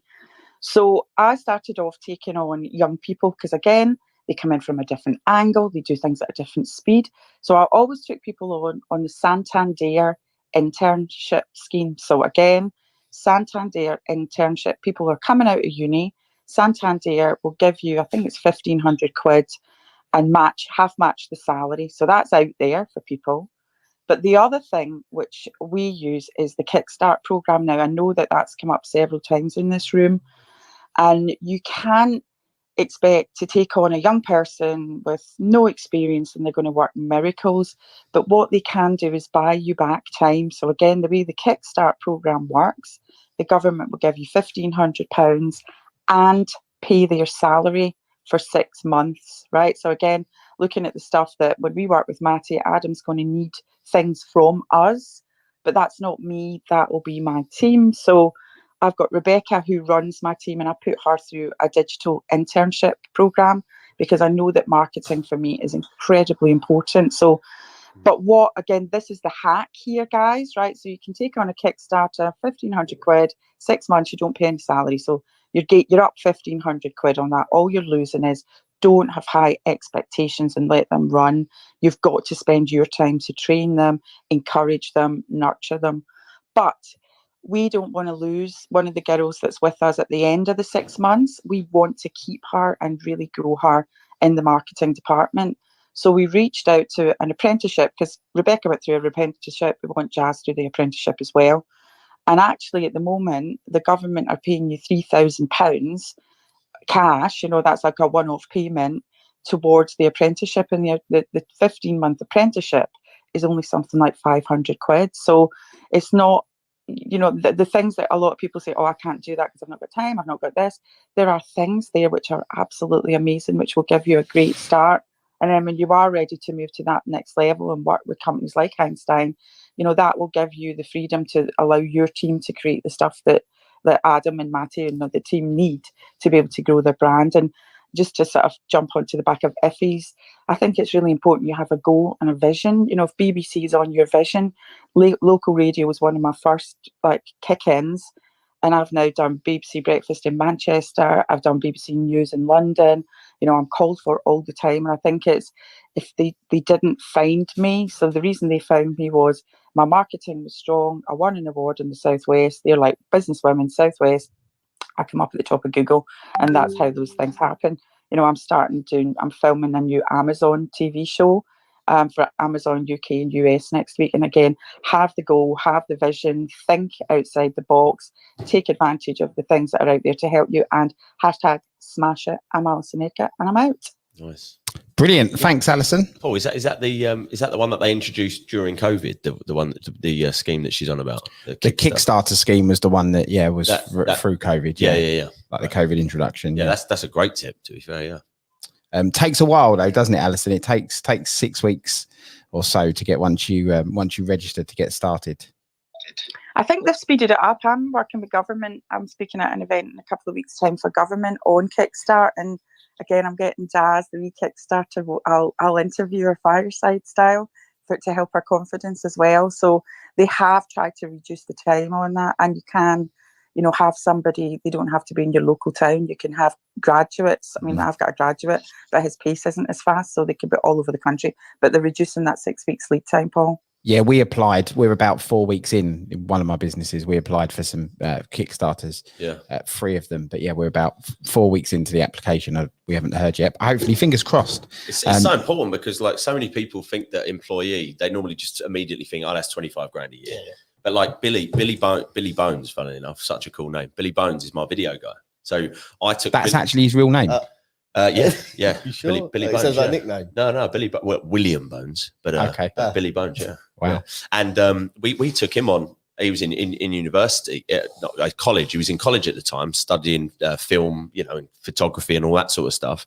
And we put an ad out we wanted someone actually in school because it was part-time, and obviously we couldn't pay a lot at the time. This was like early when I first started Einstein. He was the second person I took on because I knew it was important to capture stuff, get content out there, film trainings and things like that. And originally when I took him on, minimum wage for part-time, and he was just so good and so talented. Obviously, he was rough around the edges, but like now, he's on 35 grand a year now, at Einstein, and he's one of the most valuable people in our team, because without him, nothing happens in terms of the content. Nothing happens in terms of getting that stuff out there. So don't be afraid to look, especially for those like talented jobs. There's some hungry guys out there and gals at that level where they would a lot of them would happily work for free if you just ask, if they know there's potential, either a learning opportunity or a potential employment opportunity at the end of it. They'll happily do this stuff for you. So that was a really good point. We tried to reach out to government to see if they'd give us any support for giving Ashley Shipman a home, but they're still waiting. We're still waiting for the application for that one. They've not replied back yet. Yeah, they've tried to put me on a Kickstarter, but it's just not working. We tried kicking you a few times. I know that much, but yeah. Right, guys, there's just comment come through on this is brilliant. Liba, who's a regular in the room, I think this is to Iffy's story. She said, Iffy mentioned Starbucks. Liba said, there's Starbucks in the UK, ? Never knew that. We've actually got running water as well here. Starbucks? You didn't know there was a Starbucks? No way. Yeah, brilliant. Yeah, we do have Starbucks, Liba. Lots of them all over the place. Just like Costa. Right, flash of mics, guys. Who wants to chime in with the conversation? David, good morning. Good morning, guys. I'm going to keep it really simple. Do what I've done and hire Matt and his team to do all your marketing for you. Had the conversation with Matt's brother, and he's absolutely amazing. And because I never done any marketing whatsoever, because I made the freudian step of relying on word of mouth, because my income was being so good just on word of mouth, but I had no marketing whatsoever. I haven't got a clue when it comes to marketing. Doesn't really interest me. I know that's a bad thing to say, but it never has. I just love doing the creative stuff. So, and his team, and also I thought I was going to be the big announcement, because I'm actually going to be there performing. Yeah. Oh yeah, of course. Yeah, you are. Sorry, David. You are. That is an announcement. David is there. We're putting David up. We're putting David up for the weekend, and he is bringing his deck of cards, his rabbit, I don't know, a hat, and he is coming down to do some tricks for us, both in the breaks and at the party. Yeah, we can't wait to So get him down there. we got some live magic on Breakfast with Winners show. Yeah, but that was before this partnership, David. So now we might have to give you exclusively to the Winners Club Lounge, potentially. We'll see how we get on. We might let you out to the rest of the audience, but the Winners Club, you are part of the Winners Club, so maybe we'll just keep you in there. But on what you said though, because here's a tip for everyone with what David's doing. So David obviously hasn't gone to that online step yet, and because of what he does, right, it's very, very visual. A big part of his strategy definitely should be chopping up, filming some content. He's probably got loads. He's already sent us quite a bit, so we've seen some of it. A lot of it's not in really the right format, but chopping that content up and just start getting it out there just to build some awareness, because especially when it's visual and it has that massive emotional factor like magic does, right? And magic really makes you feel something. It puts that smile and shock on people's faces. That's the type of stuff, if that's where you are and that's what you do and you've got that you 100% need to start getting that out there more. So putting that out there for free, not asking for anything in return, just putting it out there, because you can do it so cheap on platforms like Facebook. David, for instance, could chop his videos up, start promoting them using the engagement objective on Facebook. That's the objective in ads, by the way, the engagement objective. Start pushing that out to an audience of people. He might be able to get a view for a quarter of a penny, which means for a £5 he could get 2,000 views, right? £5 could get him 2,000 views on that video, which means 2,000 people now have seen him. Then they might see another video and another video, and before he knows it, he's a fan. One of my friends who I've met a couple of years ago, Julius Dean, he actually had his marketing campaign and funnel, which is what we do for people. He actually had that done by one of my friends who's, you know, is a competitor, but he's a friend. He's actually speaking at EMC on funnels. His name's Alex Taylor. Amazing guy. That does like Rich Dad, Poor Dad stuff and everything like that. And he actually built Julius's funnel. And, you know, that's all Julius did. Julius, for those of you guys don't know, is a massive, I suppose you call it viral magician. You go on TikTok, Instagram, and just search for him. Some of his stuff's amazing. What he did that was different when he come out was he would actually show videos of when people catch him out. So he'd be doing a trick, and then someone would catch him out, or he'd mess it up, and then it would go to him looking at the camera, you know, all sad because he's been caught out and they know his trick. And that's sort of what set him apart. But it all started with him just putting out regular content constantly, really consistently. And, you know, now he's one of the biggest magicians on the planet because of it. And soon to be second. And soon to be second, correct. Absolutely right.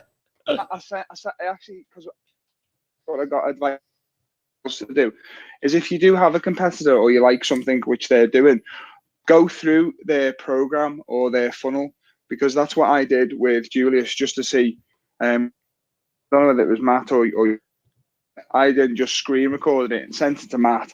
And Matt's brother said, yeah, we can do better than that. And obviously, I'm happy that Matt said that that's one of his competitors. So when we smash Julius out the water, we'll come into the winners club and tell you all about it. Well, it's a really good tip what you just said there as well. For anyone listening, like, you probably do it anyway without knowing. It's, you know, it's known as funnel hacking now. That's the sort of coined term where you go through someone else's process, their online sales process.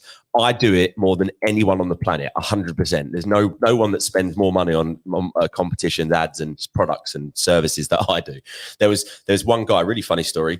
I can't even remember his name, but I saw an ad. And again, another tip for you guys, you know, especially in advertising, if you're thinking about getting into advertising online anyway, if something does catch your attention, save it, because there's a reason why it did catch your attention. And this one thing, I was scrolling through Facebook, and for whatever reason, this caught my attention. And I think it was because this guy, this agency, made a really big, bold claim that said it was something like, I can get you appointments booked, you know, like actual appointments with potential clients for like a $5. And I was like, no way, he's chatting absolute rubbish. So I wanted to try and figure out, I wanted to know, because I obviously that's what I do for people. I was, there's no way that's true. There's no way. So I wanted to try and figure it out. So I went through the funnel. I brought all of the things in his training that he was going to offer. I think it cost me like $300-400 quid. I went through the whole thing. Went through the training. It was actually really good, and there was some tips, but he was getting those results in very, very minute little markets, which there's not a lot of money in. But the point is, he then messaged us when he must have saw an ad for EMC. He messaged us. He messaged Inquiries at Einstein and said, I can see that Matt Wilson has been through my funnel. I'm a big fan, so I've just brought 5 VIP tickets for my team. And he brought those tickets because I'd been through his funnel, and he could see, obviously, that I was one of the orders, and he reciprocated by coming to EMC. So that was a funny little story. I got that through funnel hacking. See, I brought someone's traded, and they ended up buying a ticket to EMC. Yeah, lovely. John, did you want to chime in? I see you keep flashing it. I'm sorry, yeah.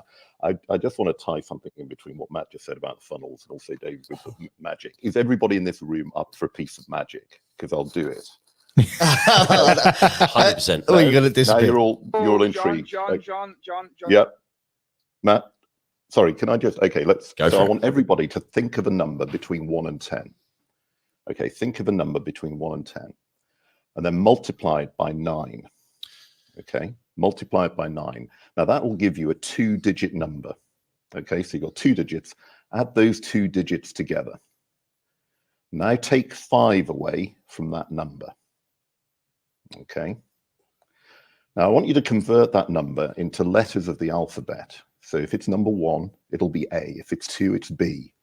If it's 3, it's C, etc. Okay, so think of what letter matches your number. So you've now got a letter in your head. Now think of a country whose name starts with that letter. Now take the second letter of the name of that country. Okay, so you've thought of the country. Now think of the second letter. Now think of an animal whose name starts with that letter.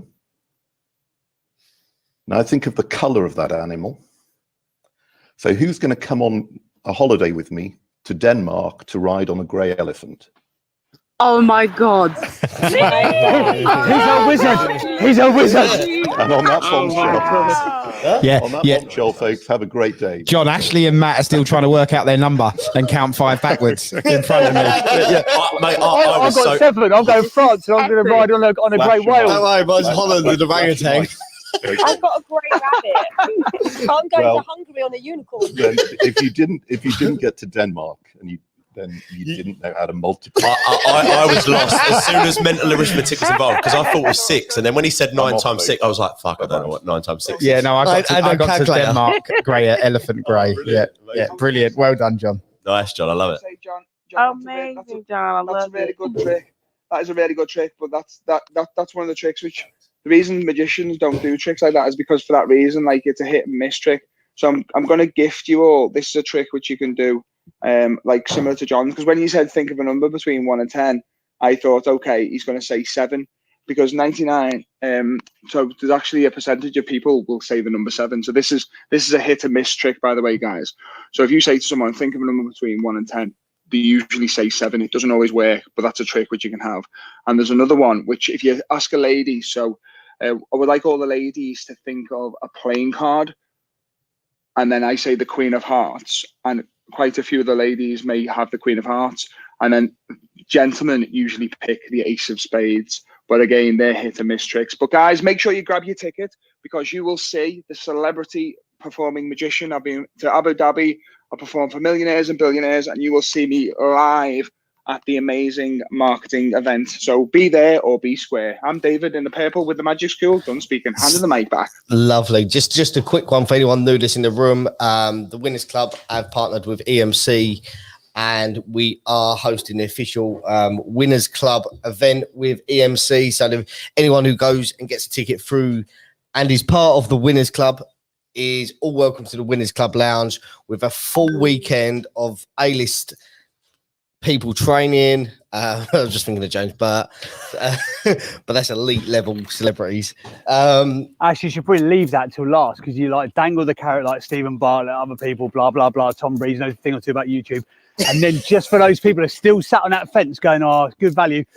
Yeah, James Burt sealed the deal. Done. No, on stage twice. You're going to be on stage twice. You say you're going to be on stage, but we're going to have to get you a bit of a platform so everyone can see you. Lift you up a little bit. Lift you, boost the seat. Yeah. I'm already looking for stilts and that. Lift you up a little bit. Yeah. So guys, it's we get asked to partner with events. I've been looking at doing an event, and Matt's event is aligned with our values. No, there's no selling from stage. It's pure. It's pure actionable steps to take away. So if you want to go, we've had loads of people get tickets this morning, which is good. I've seen all the back channel messages, all the Instagram messages. I'm excited to see you all there, and come and chill out in the Winners Lounge in breaks afterwards in the evening. But Paul's looking at me like he wants to say something. No, just to remind everybody, so you can click onto the Winners Club profile, go through to the Instagram, click on the bio, and then there's a button that says EMC 2021, and you can click on that, and then there's a code Winners Club. So it's not case sensitive, but it's just Winners Club, not the Winners Club, just Winners Club, and that will get you a 20% discount on your ticket. Can I double check as well, Matt? Because I've had loads of people going, should I get the platinum VIP, go like all in if I'm going to do it? And I'm like, well, yeah, why would you not? But so the 20% discount goes across all tickets, yeah? It doesn't apply to platinum. However, if there is someone in the audience that wants it, they can reach out. The problem with platinum was, as of this morning anyway, there was only 4 left. So I didn't apply it to that one. But if someone in the audience does want it, just let me or Paul or Ashley know. Buy it, and then I'll just refund you 20%. And that's if you do want it. Only 3 left because I know for a fact somebody in the in the room has bought one. So if someone did this morning do that, I'll refund. I'll refund you 20% of that ticket because I know Alison has as well. Also, John, are you still there, my friend? I know you got to shoot. John. No, if John was there, someone said if John does some magic tricks, it seals the deal. But guys, I'm excited. Yeah. Matt, I was going to tell what you get. I'm just going to say if you can briefly tell people what you get for like the things, because I read it and I was like, wow, that's amazing. Yeah, I mean, difference level. VIP. Yeah, so you know, the all access pass, the general ticket, the lowest one is just access to, you know, every speaker. You get access to the party and the whole event. You know, all of the little extras that are included when you get to the event. VIP is exactly the same. However, VIPs get your lunch paid for all 3 days. So I'll pay for your lunch. We have a buffet lunch that the hotel puts on in a VIP lounge, although everyone listening here will probably be in the Winners Club lounge. But you got a VIP lounge, you know, teas and coffees included for everyone at all tickets levels. And at VIP, you also, this is going to be the death for me, I think, get a free bar at the party as well. Yeah. Oh, and platinum. If you did want to know, platinum is all of that as well. However, on the Friday night, we're going out. I'm going to be taking. You get pictures with the speakers, and you get to come out with me on Friday night. These guys will probably come. Actually, we'll talk about this, but you get to come out with me and some of the speakers to a nice, well, as nice as we can find in Brighton anyway, the nicest. Dinner. We'll go out for dinner in Brighton. Just very good. There's only 10 platinums, so the 10 platinums plus me and a couple of the other speakers. We're going to go out for dinner. I'm going to get something that's not too cheesy to pick us up. You know, it won't be like a Hummer limo or anything like that. Some of the places I've been to pick up Hummer limo, I'm like, really? This is going to be a pink one as well. You have to make room for Ashley's Bentley outside the restaurant. Yeah. I'll get Ashley to drive us all down there in his Bentley. He can do rounds, and we're gonna go out for a networking dinner basically on the Friday night. That's what you get at Platinum. Plus front row. The 10 people at Platinum are front row seats. Then it's VIP, and then all access at the back. Yeah, good question. And just to clarify as well, the access to the Winners Club lounge is for anybody that buys a ticket via that link with the code Winners Club. Yeah, so any ticket. So you if you've purchased it from us through the Winners Club, you'll be on the list for the Winners Club lounge. And we are going to be doing a live breakfast with winners from that lounge every morning of the show, 6:30 a.m. Hopefully with some of you guys as a live studio audience and participating in the show as well. So and other content. That'd be cool if you could, like, you know, like how we do it here with some of the people. You could actually have, like, you could potentially have a mic, and some of the people that are there, they could actually ask their questions like live. We've already, me and James were what you discussing talked some about? logistics yesterday. James, I get told when the logistics are done. Have you not told?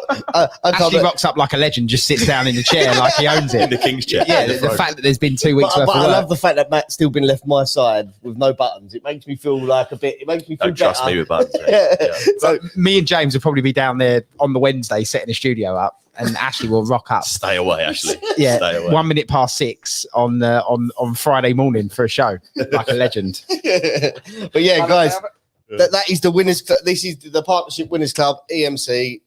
So this is where I want to meet everyone. If you're booking the tickets, like, please let me know. Please message me just so I know who's coming. So I'm excited to really see you all, meet you all. I know a lot of people have, because they've already messaged me in the background, but yeah, I'm excited. If Rob comes from Botswana, maybe he can bring some animals. Yeah. Oh, yeah. Go on, Rob. Bring them tigers. But yeah. I'm Matt, and I haven't spoken to Matt about this, but I may come to the Platinum and do some exclusive magic tricks just for the Platinum guys. So At dinner. Oh yeah, awesome. Lovely. Yeah, but they'll be exclusive ones which we won't be showing in the audience. So if you are wanting to see these exclusive magic tricks as well, make sure you get a Platinum ticket. Please let me know if you've booked. I want to know who's there. I want to make sure that I connect with every single person through the Winners Club, as we've been together for the last 6-7 months now. So it'd be nice to actually put names to faces, as they say. Voices as And well. Voices. Yeah. Faces to the voices. Faces to voices. So that'd be nice. And if you thought today's announcement was big, wait till next week. Wait till the Friday's one. Yeah. You forgot what it is already. You look at me with a blank face. No, I get really uncomfortable without letting anything slide. So I just tell my brain to switch off, move on.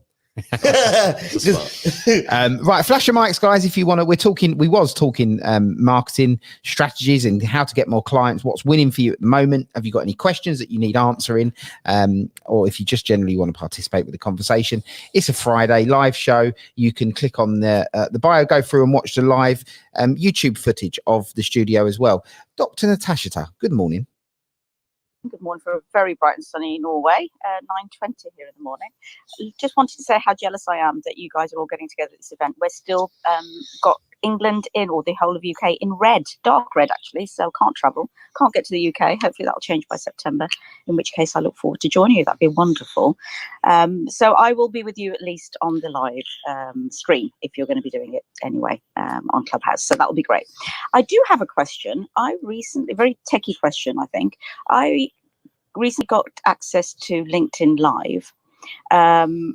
Wanted tips from anybody who's using it, or you guys who maybe know it very well, on how do you maximize for personal branding and, for not so much for lead conversion, but more just about attracting views and engagement on LinkedIn Live. Who's got great experience with that? I haven't even started, so I'm feeling a little overwhelmed with what would be a good strategy for using it. Lucienne, I see you're clicking, but yeah, that's my question. Thank you. Go for it, Lucienne.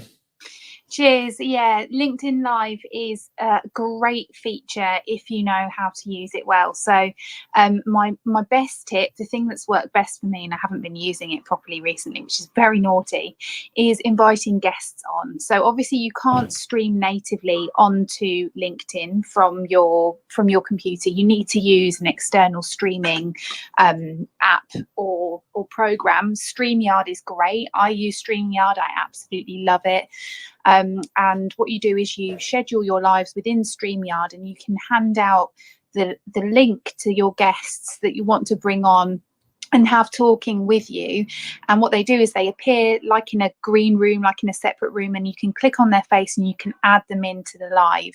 There's also an option to have auto-generated subtitles, which is really important on LinkedIn, because a lot of people looking at LinkedIn are very busy, professional people who might be sat in meetings, bored, and they need to read what you're saying. So that's really important as well. And also they need to be over 10 minutes. So LinkedIn really favors videos that I know this goes contrary to the short, sharp shorts like YouTube, Instagram, etc. However, LinkedIn favors pushing out, in terms of their algorithm, apparently, videos that are longer than 10 minutes. So make sure that you've got something juicy to talk about. The best way that you can do that, in my opinion, is by having somebody else on there with you.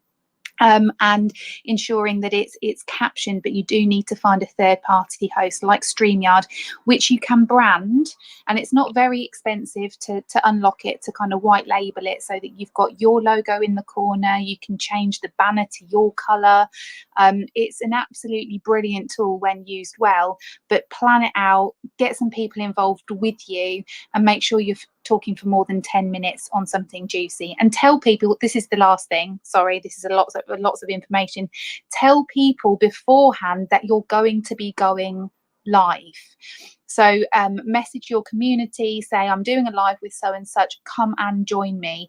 Don't do it and just hope and pray that people show up, because if you've informed them first, it's just much more likely that they're going to show up and watch what you're doing. So just do it. Just text some people and say, I'm going to be doing my first live on Thursday or whatever.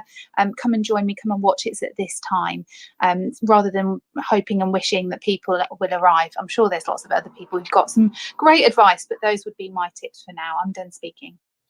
Lucienne, sorry, I wanted to just add to you. I'm jumping in because my little baby is here and I don't want to ruin that for you guys. But I've been doing LinkedIn Live, and what you said is a fantastic. Having few guests and also using StreamYard, you can have a free version of StreamYard up to few people. I can't remember what is, if it's 10 maximum, but you can have up to probably, I would say safely 8 guests.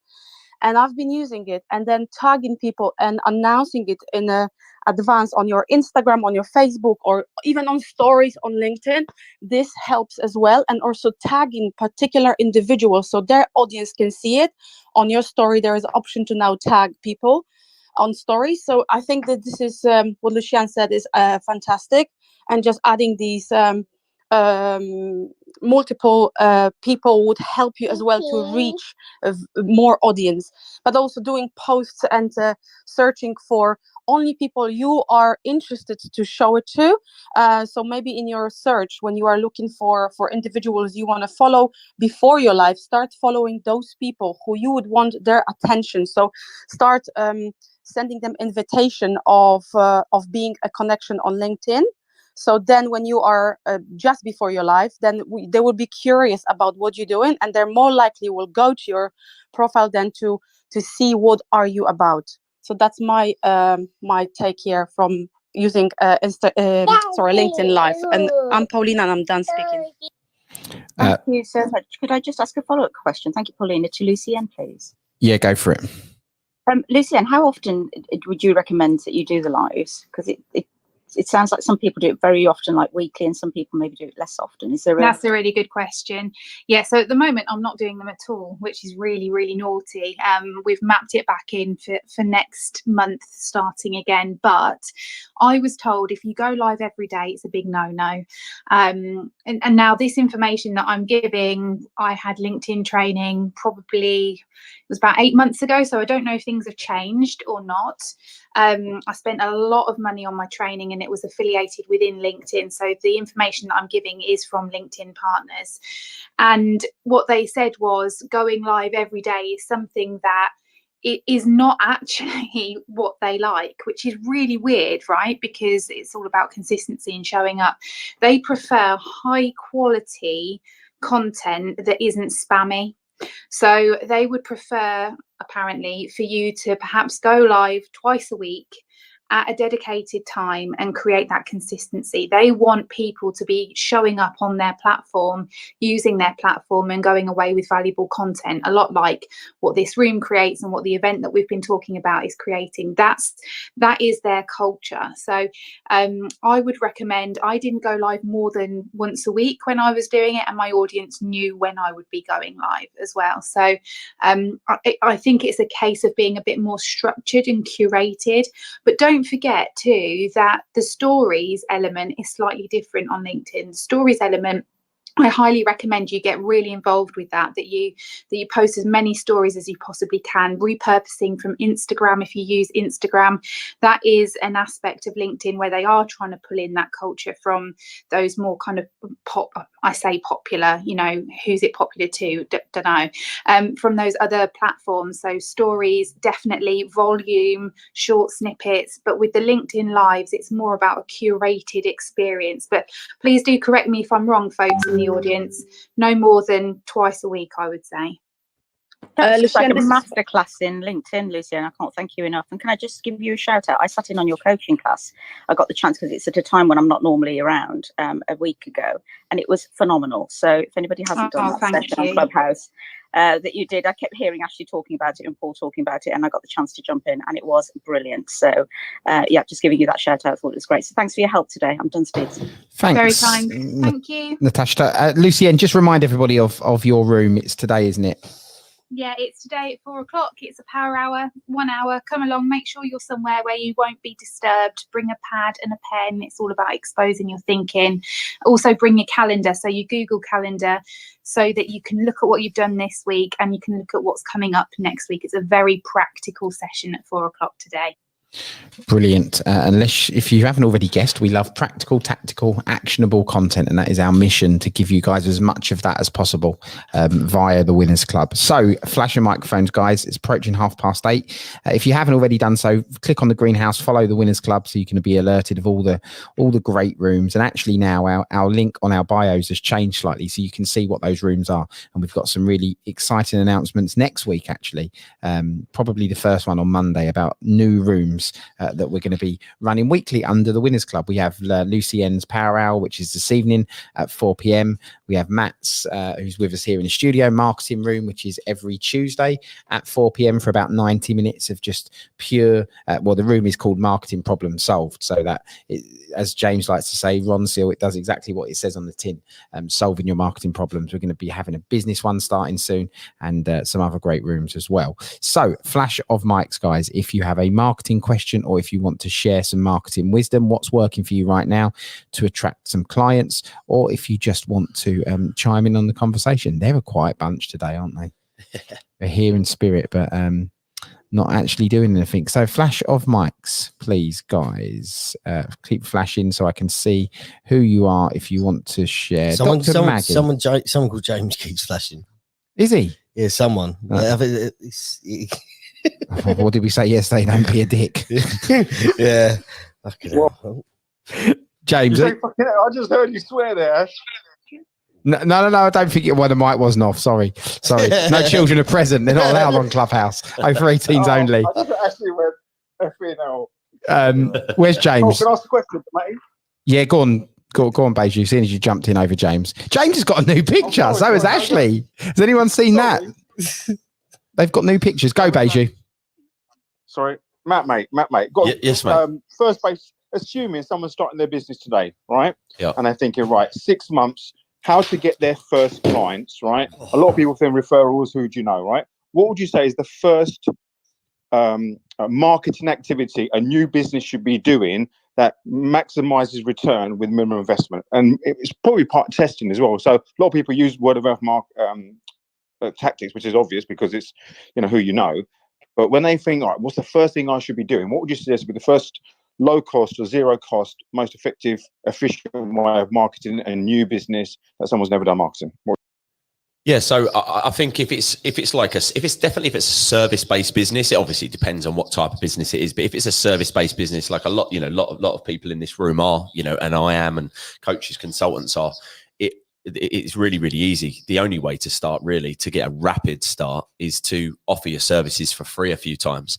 I would be starting conversations with as many people as I possibly can. Like, one of the goals that we help people create or reach, at Einstein, is how can we get more conversations started? That's literally the question that we ask ourselves and our clients.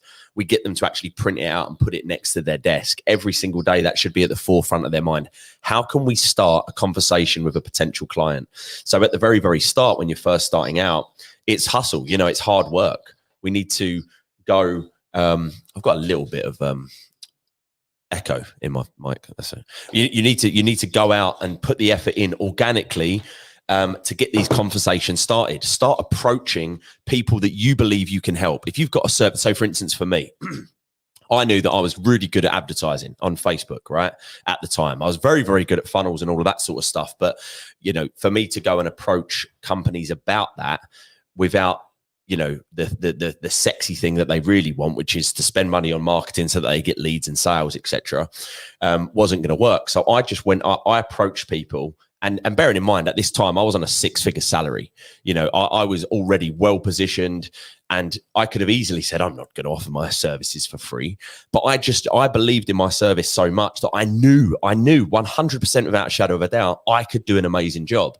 They didn't know that. And this is the problem. Everyone knows that they can do a good job. It's like, are you good at your job? I'm amazing. I'm the best there is, better than all the competition. Okay. But the audience don't know that. So the question is, how can you prove it to them? In later stages, like we just spoke about, you've got referrals, you've got testimonials, you've got proof. At the very, very start, you've got none of that. All you've got is your word and your promise. So what you've got to do is prove it to them. And the easiest way to convince someone to let you prove it to them so that it's not a risk on their part is to just offer to do it for free, at least to start with. Especially in the first month. So mine was really easy because at the end of the day, I help people make money. So it's really, really easy for me because people spend money on the things that I do, and it hopefully makes them a positive ROI. So I know if I work for free this month and get their money, if they give me £1 and I make them 2, they are going to come back next month. And that's when I position my offer and I say, great, look, I can do this again, obviously. Here are my fees. This is what I charge. Do you want me to do that? And at that point, it's the easiest sale, no-brainer sale in the world. So that would be my advice. If you're starting out to get your first client, don't be afraid to put in the work for free. Don't let your ego get in the way because of how good you believe you are, because your clients do not know that or believe that at this point. You've got to be willing to prove it to them with no financial gain to start with. And if you are as good as you are, then you've got nothing to fear because you do a good job for them month 1, they are going to want to hire you. So, that would be my sort of 2 cents on it. Yeah, no, great. I think the key thing there you said there is get into a conversation. I see a lot of people, they go into this old funnel and social media and opt-ins and all the rest of it. And the best cash machine is picking up the phone and having a conversation with someone. So yeah, great advice there, mate. Yeah, it's got to start. It's like a numbers game, Beju, as you know, isn't it? Yeah. It's like how many conversations, like how many clients have you got this week? None. Okay, how many people have you spoke to? 5. Okay, well, what? And you think you're doing a bad job? You're just not working hard enough. You're not getting yourself out there. How do you know if you didn't speak to 10 people, you didn't have a client? It's a numbers game, really similar to my background and where I come from, similar to Ashley, hardcore phone sales where you're calling through number after number after number. At the end of the day, the guy that called, for the most part, the guy that called the most people won. That was it. The guy that started the most conversations won the game, Yeah, there's a great analogy. Obviously, we know Daniel Priestley, a good friend of ours. It's a great analogy he used. Right, he uses an analogy called ABS. ABS about brakes, and ABS is everybody business owner does anything but sales. They do everything but picking up the phone and do sales, and they put the brake in the business. Without sales, there's no business. So yeah, nice one, great, Matt. Thank you so much. No worries, Beju. Top man. So guys, Can I yeah. Who's that? Sorry. This is Anna. Anna, yeah, go for it. Yes, hi Matt. Hi Beju. So if someone is starting out, I know you're asking this question for other people. I would start, there's something very easy and very simple to do, and that is doing rooms every single day on Clubhouse and with the subject matter that you're expert at, assuming that your business is all service-based and you're a coach. So I'm just taking that. And you would pour on people for free. You would get at least 3 people to sign up for your masterclass. They would have a date like 6 weeks from now and do a masterclass. If you get 3, and if you do this like 5 days a week, so you get 15 times 4, that's like 45. And you get these people to come into a masterclass, you get the word out, you pour onto them in your masterclass and you make an offer for them. And what I love about Clubhouse, it gives you the opportunity to MVP in real time, meaning, to test your idea. MVP is minimal viable product, where you're not usually traditionally you would set a website. Like if you were starting, you could do this for a product, you could do this for a service where you can test your idea. And as long as you're upfront, like you're just pouring onto people, and I see no shame. We're talking about selling, just pouring onto people and getting people to sign up. And then you can build word of mouth. You get your, from the masterclass, you can get testimonials of people, and you can use that as social proof. So that's just an idea. Yeah, absolutely. I think like what Anna just pointed out there is that was the conversation starter piece that I was talking about, because although that was my strategy, the very, very beginning of the strategy, remember, was how we start conversations. And you're on a platform now, which is a conversation. This whole platform is one conversation, and it's a great way to get those starts, because there's lots of different ways to start. You can do what me and Ashley used to do. You can cold call through a list of strangers. That's one way though. That is one way. You can cold DM a load of strangers. You can put posts out and DM people that have commented on that post. You can reach out to them organically. You can go to live events and reach out to people there. But the point is, you've got to find somewhere where you can start that conversation. You've got to find somewhere that has got your target audience there, so that you're at least in an environment or giving yourself that opportunity to talk to potential clients. Because if you're not there, then you're never going to get anywhere. You're never going to get clients if you're not around them and you're not starting and engaging in conversations with them. So, yeah, it's a really good point, Anna.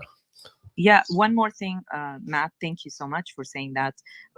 Apparently now you can use like a Mobile Monkey if you have like 1,000 followers on Instagram. So you can set it up. And so as you're doing your, pouring onto people for a couple hours a day, on Clubhouse, you could do it on other social media platforms as well simultaneously. You can guide people to DM you, and then you can have your bot get them to register. That thing pops up and they sign up for your free masterclass, and that would be just like automatically. I mean, you don't even have to bother to just kind of chase people down, and if someone is interested, they can sign up right on the spot. And so you could do this repeatedly, daily. And before you know it, you have a lot of people who have signed up and social proof, and you can build from there. Thank you. Yeah, absolutely. Brilliant. So, let's get the. Could I jump in as well, please? Is that okay? Is that iffy? It is. It's iffy with the big I can tell without even looking, just by the sound of your voice. I didn't know who. I couldn't see who was speaking, but I knew it was you, Iffy. Far away.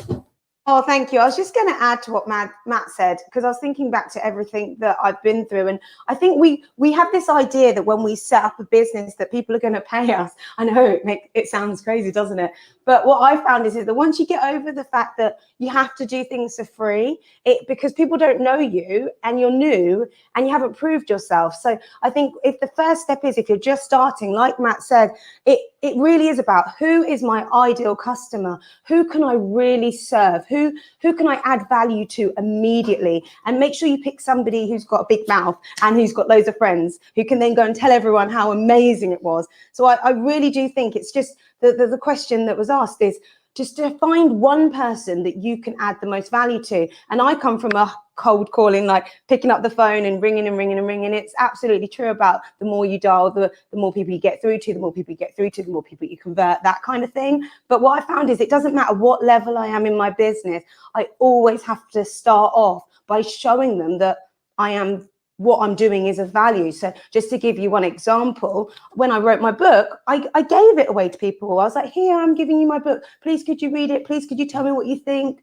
Please, can I coach you on it? And I was doing it all for free. But then after, when their lives started to change, they were then they become my raving fans. So I think we have to get over the fact that we think that we set up a business and people are going to pay us straight away. It might happen that way, but definitely I think it's about giving, going out and saying, who can I help and how quickly can I help them so they see results, so they tell their friends, their family, their network, and then you can start getting paid. And as a speaker, I'll just wrap up, like in the first lockdown, I realized that my speaking gigs were going to be virtual now, if any. So I thought, how can I add value? So I showed up live every single day on Facebook, created a group called Lockdown Motivation, where I just motivated people. And that led to people reaching out to me, and it led to me getting some press and then getting back on the radio for that. So I think sometimes it's not about taking, it's definitely about giving, and it will come back to you. It really will. And it does mean that you have to put your hand in your pocket. You know, I had to print those books, had to give them away, but it did end up in them giving you testimonials and then maybe buying one for their friends and family. So yeah, don't think that you're going to get paid straight away. That's what I would say. I'm done speaking. It's iffy with the pink hair. Yeah, 100%. It's just, you know, for me as well, like in the early stages, like a lot of people listening to this and potentially, you know, thinking about the advice, action in the advice that we're giving, you know, about that's how you start, is there's no ego really there. You know, they might literally just be starting out. They might be working at Asda's or something, right? Or just got a, you know, low salary job. But when I did it, I was already getting 100K plus as a salary. You know, so it was so easy to let my ego get in the way there. Just like if he said as well, you just can't let it, because the most important thing to remember is that although you might think you're amazing and be 100% confident in your ability, your potential clients aren't in the early stages. Once you've got a couple under your belt and you've got the proof, they can become more believable, but they can believe in it more because you've got proof. But in those early stages, you can't. So you can't afford to worry about your ego or working for free because you think you're worth more and all of that. You know, just get some clients under your belt and get going.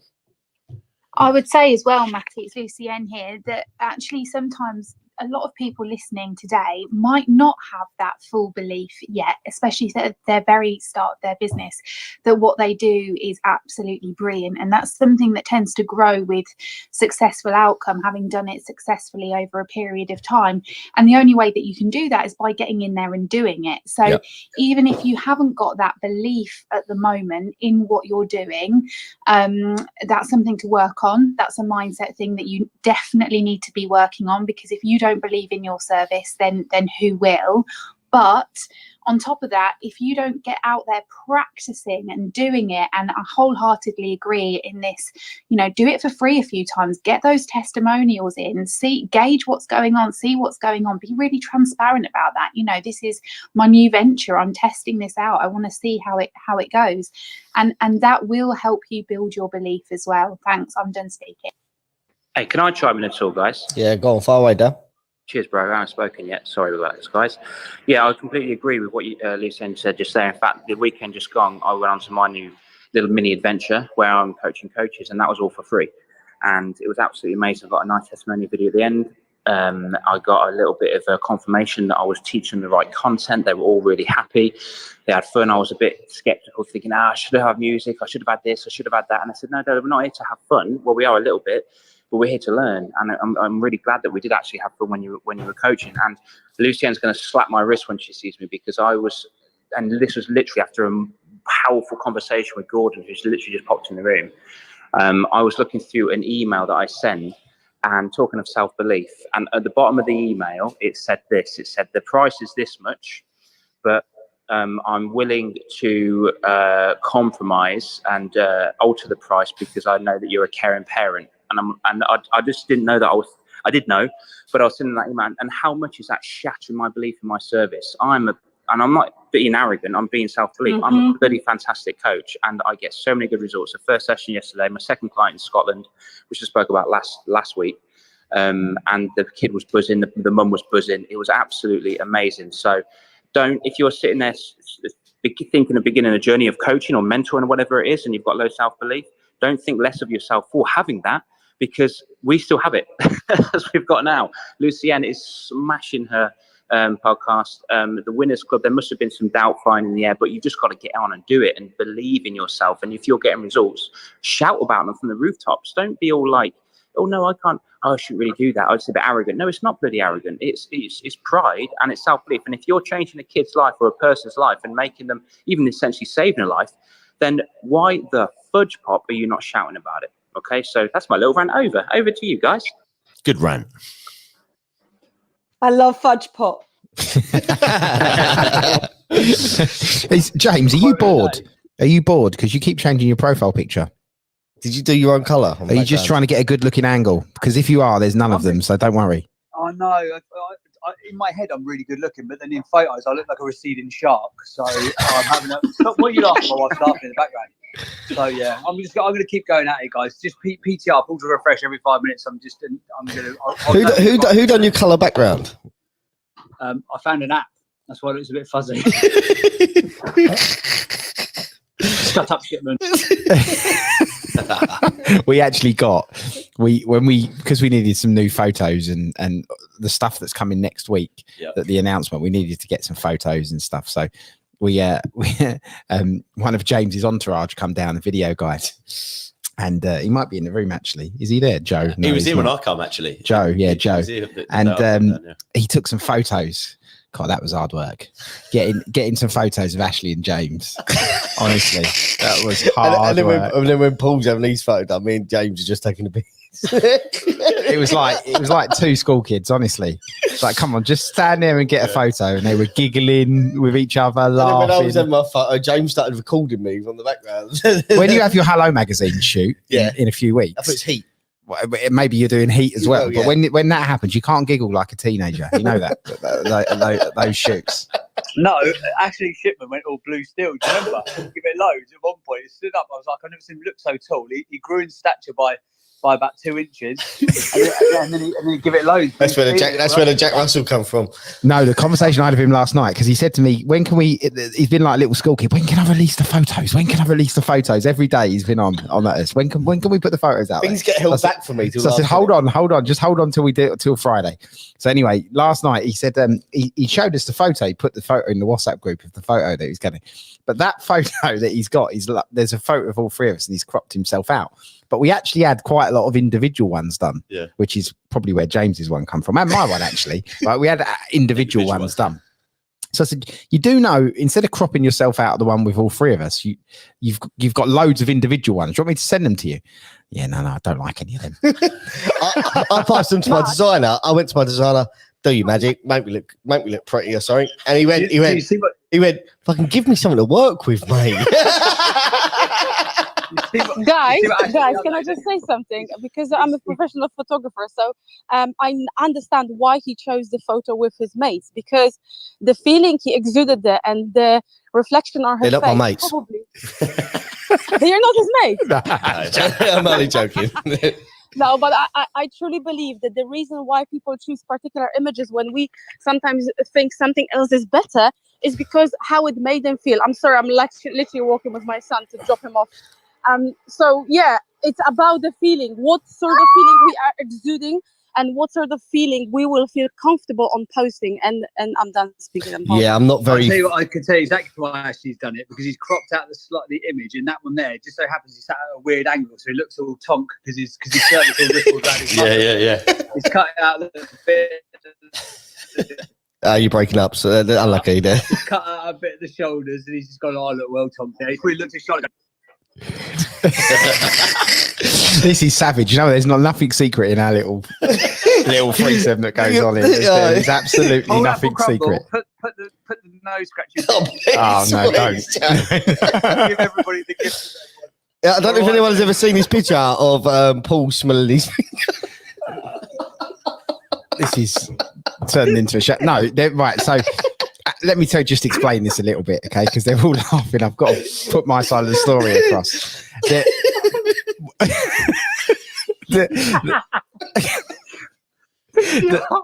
I can't compose myself. I had Ashley's designer, whoever he is, we never met him. I know his name, but we never met him. He will go and find the most aloof Google image out there that you could ever imagine, right? So he'll find a picture from 150 years ago on Google of you, right? So anyway, he done this. We used to release the little social media images of the Breakfast for Winners shows, and he'll cut and put all three of us together. Part of the reason why I said we need a picture of all three of us together, so he doesn't ever have to do that again. So he's gone and found a photo of me, which was from a magazine article or something from about 5 or 6 years ago. Yeah, it's from a shoot I done. It wasn't Hello Magazine before you start laying into me, by the way. Actually, I can see you already loading the bullet there. Anyway, so this photo was taken with me. You can't see this if you're listening. I was leaning on the desk like that. My hand was on my face. Yeah. But the way he's cropped it, he's removed my hand from the photo. So there's just a finger underneath my nose. Like where you would have a moustache. And the thing is, it was half a photo. Like, and the thing is, but he put it out. They put it out there, so you could probably find it. It's on the Winners Club social media somewhere. Hold to refresh right now. Come find me. Oh no! Oh look, he's done it. So they made me recreate the photo when we done our photo shoot. There you go. So there's a story behind it. There we go. Thanks for that. Cheers. Right. Lovely. Nice shirt, Paul. Nice shirt. Yeah. The thing is, we wasn't all expecting to have a photo shoot that day. No. So we all sort of just turned up. Put that on a poll about burn or keep it. Put a poll like James did. Yeah. Anyway, I wasn't expecting a photo shoot. It was just James's entourage of all cameramen and that. Sort of just said, sit down, take some pictures of you. Pardon me. Right, a few minutes left. 8 minutes left. Who wants to share? Flash your microphones. Sorry about that. We've composed ourselves. We'll go Dr. Maggie and then Amni. Maggie, good morning. Hi there. Good morning. Sorry, guys, I'm still lying in bed. I'm forcing myself to have a lie-in, so I sound a bit sleepy. But I was just going to give a big shout out to a website called Answer the Public. I'm not sure if anybody else uses it. I think it's a really, really good way of finding out what the public are thinking at any one time. So at the moment, we're actually filming a year in advance. Back up to what Lucienne said about not posting or doing lives every day. Funnily enough, the concept in launching the TV channel is to make sure that you're on every day. So we're actually filming 365 episodes to roll out 365 days next year. And this is kind of seen as the way forward in terms of jumping into YouTube and LinkedIn. But again, it's got to be really good content. But Answer the Public is brilliant, guys, and it's free for a lot of people. So if you're ever kind of starting a brand new business and you're not sure what the public are thinking and how to market, it's a really good way of just typing in anything in your profession, and you can actually find out what the public's thinking at that moment in time, and then you can do YouTube on it. So I just wanted to put that down as a quick tip for anyone who's just getting started. And obviously hire people like Matt because they are geniuses. I just thought I'd drop that in there as well. And attend Lucienne's show at 4. Sorry, I'm not marketing for these guys, but just wanted to shout them out. It is one of my. I actually dropped it. I don't know if you guys were listening. I dropped it on the Winners Club room that I do on Tuesdays at 4 o'clock. Your marketing problem solve room. I actually dropped it fairly close to the end as one of my favorite, if not my favorite tool of all time is Answer the Public. For those of you guys that don't know, let me just quickly explain what it is, because it's amazing for content ideas. for those of you guys that do create a lot of content, if you've got YouTube videos that you want to do, blogs, we started a blog a couple of years ago and we were churning through content really quickly. You know, we wanted to do 3 posts a week, taking what we learn in our agency and then sort of put it into a blog format. After a few months, we'd quickly run out of content. We're like, there's only so many things that we can talk about here, and we found Answer the Public, and it's an unbelievable tool. You can go to answerthepublic.com.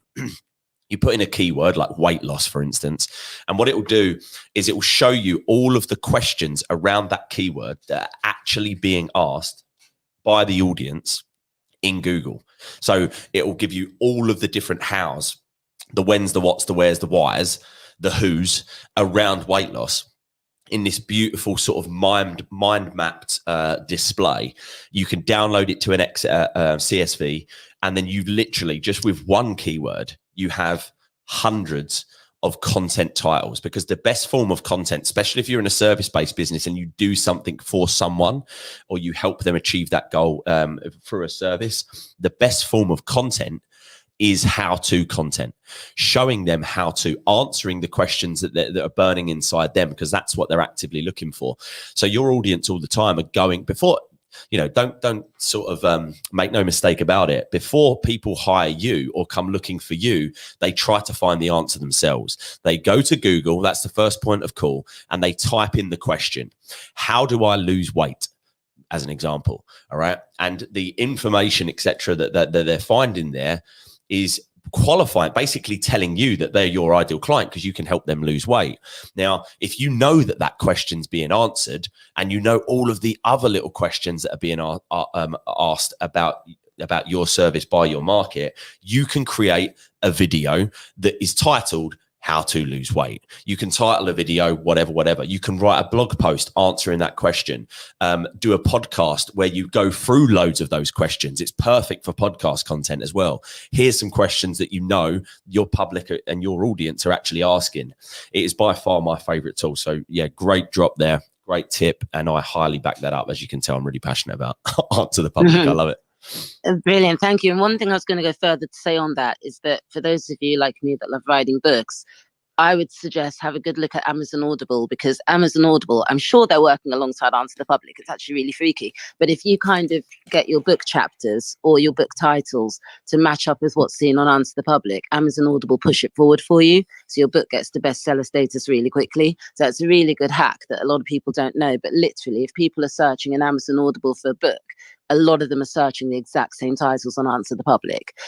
Anyway, I'm Maggie. I'm done speaking, and I hope that makes one of you a millionaire very soon. Thanks, Maggie. Thanks, Maggie. Yeah. Amani. Is it Amani?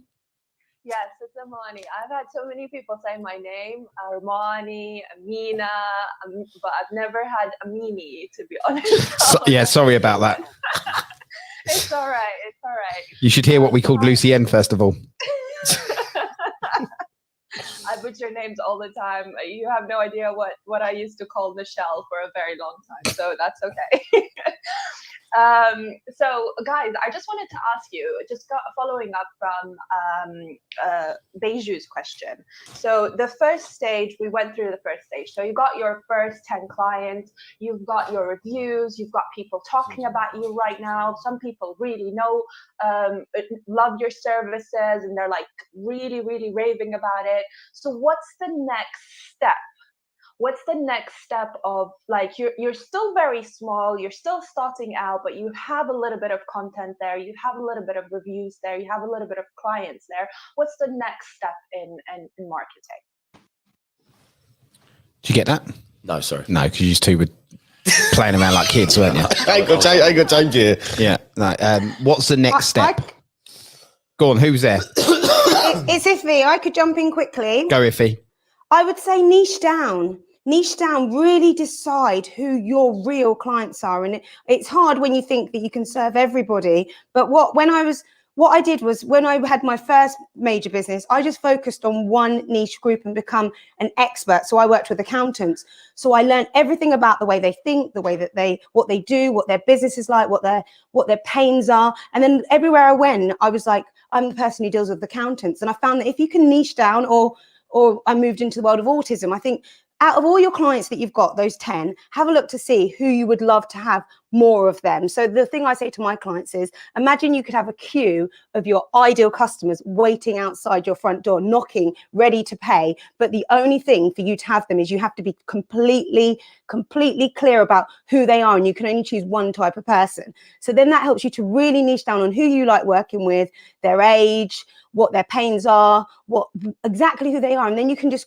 speak directly to them. And what happens is the more you speak and communicate to those, so let me give you an example. If I'm working with parents and I'm really niching down, I'm thinking parents who are raising black boys who have got autism, every part of my communication connects directly to them because I've been on their experience. So I can let them run through my customer journey, talking about the things that we've experienced. And I find that when you niche down, it's really clear for you then to grow and become known in that area. And I've just started niching down in a new area, but you can change your niches, but you have to pick one first. So that would be what I would say. And then it gets exciting because then you can really have that brilliant copy, the communication, you're aware of their biggest objections, their biggest challenges, you're familiar with the constraints that are happening in their business. You're able to really enjoy working with them because you know who they are, and they feel like because you know who they are, they'll be more attracted to you because they'll be like, do you know what, I'm only going to work with her because she knows my pain, she knows my struggle. So that's what I would say. It's if you're the pink hair, I'm done speaking, niche down. I second to that. This is really definitely the answer. Niche down, have the marketing strategy written, a copy for your customers. As soon as I've done it on my website, I have so many branding clients because of what they see I can do for them. I speak to their point. Yeah, it goes right back to the, especially when you get into advertising as well, it becomes so important then because the marketing message that they're actually seeing, which is the advertisement, is talking straight to the people that you want it to. There's so many companies out there that don't do it well enough. Now, as you grow, obviously, you have to become a little bit more broad and branch out, but especially in the early stages. And if you are actually niche and you only help a particular person, there's no point being broad in your terminology, your language, when you can talk to exactly who you want, because then they're the ones that are going to be pulled out from that audience and actually respond to it. So yeah, love that, Iffy. Great tips there. Right, guys, it's 9:01. That's it. Time flies, eh? So if you missed the announcement that we made this morning, we are very, very proud to have partnered with EMC, which stands for the Entrepreneurs Marketing Conference. It's an event taking place in September at the Hilton Brighton Metropole, or the Hilton Metropole in Brighton. And for you guys in the Winners Club, we have got you discounts on tickets, and we've also going to be hosting the Breakfast with Winners show live from that event, along with a Winners Club lounge. So anybody that buys a ticket via the Winners Club link using the discount code will get a special lanyard and be able to come into the Winners Club lounge. And it's the first actual event that we've decided to get involved with properly, and we're very pleased for it to be this one. It's a really, if you're into marketing, if you're a business owner, if you want to get more leads, generate more sales, all of that stuff can be found what's included actually on the landing page. But it's a really great event. It's not a pitch fest. It's definitely not that. No pitching at all. And to be able to get that, you can go to the website is EMC. Yeah, so if you're not obviously later on Clubhouse and you want to go straight there, it's www.emc2021.com/TWC for the Winners Club. That's where I got confused. And the actual code to use to get the privileges is Winners Club, not case sensitive, but one word, Winners Club. We will put that on our social feeds. We will put that into the community Facebook group for those of you that are part of that, so that you can get the links and get the stuff there. Anybody else got anything to say? No, mate. No. Thanks so much for mentioning it today, guys. Everyone that's listening, I'd love it if you come, and I can't wait to meet a lot of my now friends that I've met on Clubhouse in person down there. It's really going to be fantastic, and I'm just so pleased that the Winners Club is coming, because they're going to add so much value, not only when they're on stage talking to my audience and theirs about Clubhouse and what the amazing stuff that they're doing here, but also bringing value in form of the live Winners Club Breakfast with Winners that's going to be happening every morning, and the Winners Club lounge that's going to be there. It's going to be great, and I can't wait to see you all there. I forgot that we was talking as well. Yeah, it's going to be. And you're talking, yeah. we're now, talking. now they're sweating. Now, like, oh my god, what are we going to? No, we're going to do it. We're going to do it different, aren't we? We're going to do. We're going to do Q&A. we're going to do it like fireside. We're going to be doing it stuff. different because it's going to tape over James's mouth. We're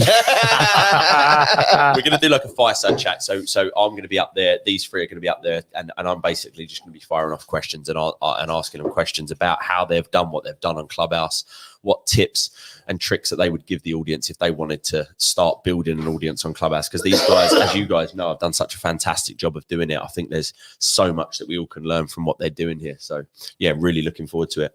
Yeah, and I'm looking forward to actually meeting people from the panel, from the audience. So yeah, make sure you go get a ticket so we can. Tickets do go up in price at the end of the month. So tickets do go up in price at the end of the month. You'll still get the 20% discount, but obviously it will be slightly more expensive. So And actually, they are selling that. They are selling, aren't they? So they're you need to get in there quick, and you definitely need to. You know, it's not fake urgency we're trying to create. It's actually a real thing. So well, we've sold. Well, I don't know how many we sold now, but before this, we were just coming up to halfway. Yeah. So, yeah. Give us a flash of Mike who's coming on the stage if you're in the UK, just so I can see. Yeah, I've had a lot of messages. Yeah, perfect. Sorry, Ashley, may I ask a very quick question, please? It's Dr. Maggie. Yeah, go on, far away. Will they cover things like automation for network marketers at the conference? It's even really difficult to find conferences you could take network marketing teams to in the UK. Automation. What it depends what you mean so by that. So we've actually got a guy. We've actually got a guy called Adrian Savage coming in, who's my Infusionsoft consultant. So he's my automation consultant that we use at Einstein Marketer, and he builds all of our back end automations and integrations in Infusionsoft. So follow up campaigns, how to automate that whole back end process. So he's speaking. I don't know if that's what you're talking about when you mentioned network marketing, but he is speaking on that topic. Yeah. Okay. All right. Brilliant. Thank you. 3 days of great marketing, just content, basically. Every single speaker. Clubhouse is content. I think, pretty much we've got pretty much everything covered that needs to be covered, that's working. Now that these guys are coming in and sharing their Clubhouse stuff, I think, we've got everything that I've heard's working now that's going to be being spoken about that you guys can learn. So yeah, really looking forward to it. Facebook ads, sales funnels, Google ads, YouTube ads, organic YouTube, podcast marketing, webinars, ethical selling, crafty offers, messenger marketing, content marketing, mobile video marketing, and now obviously audio first social media. I think you've also, maybe you've only mentioned it once, Stephen Bartlett is the keynote speaker. I mean, it's not as big a deal as the Winners Club, obviously.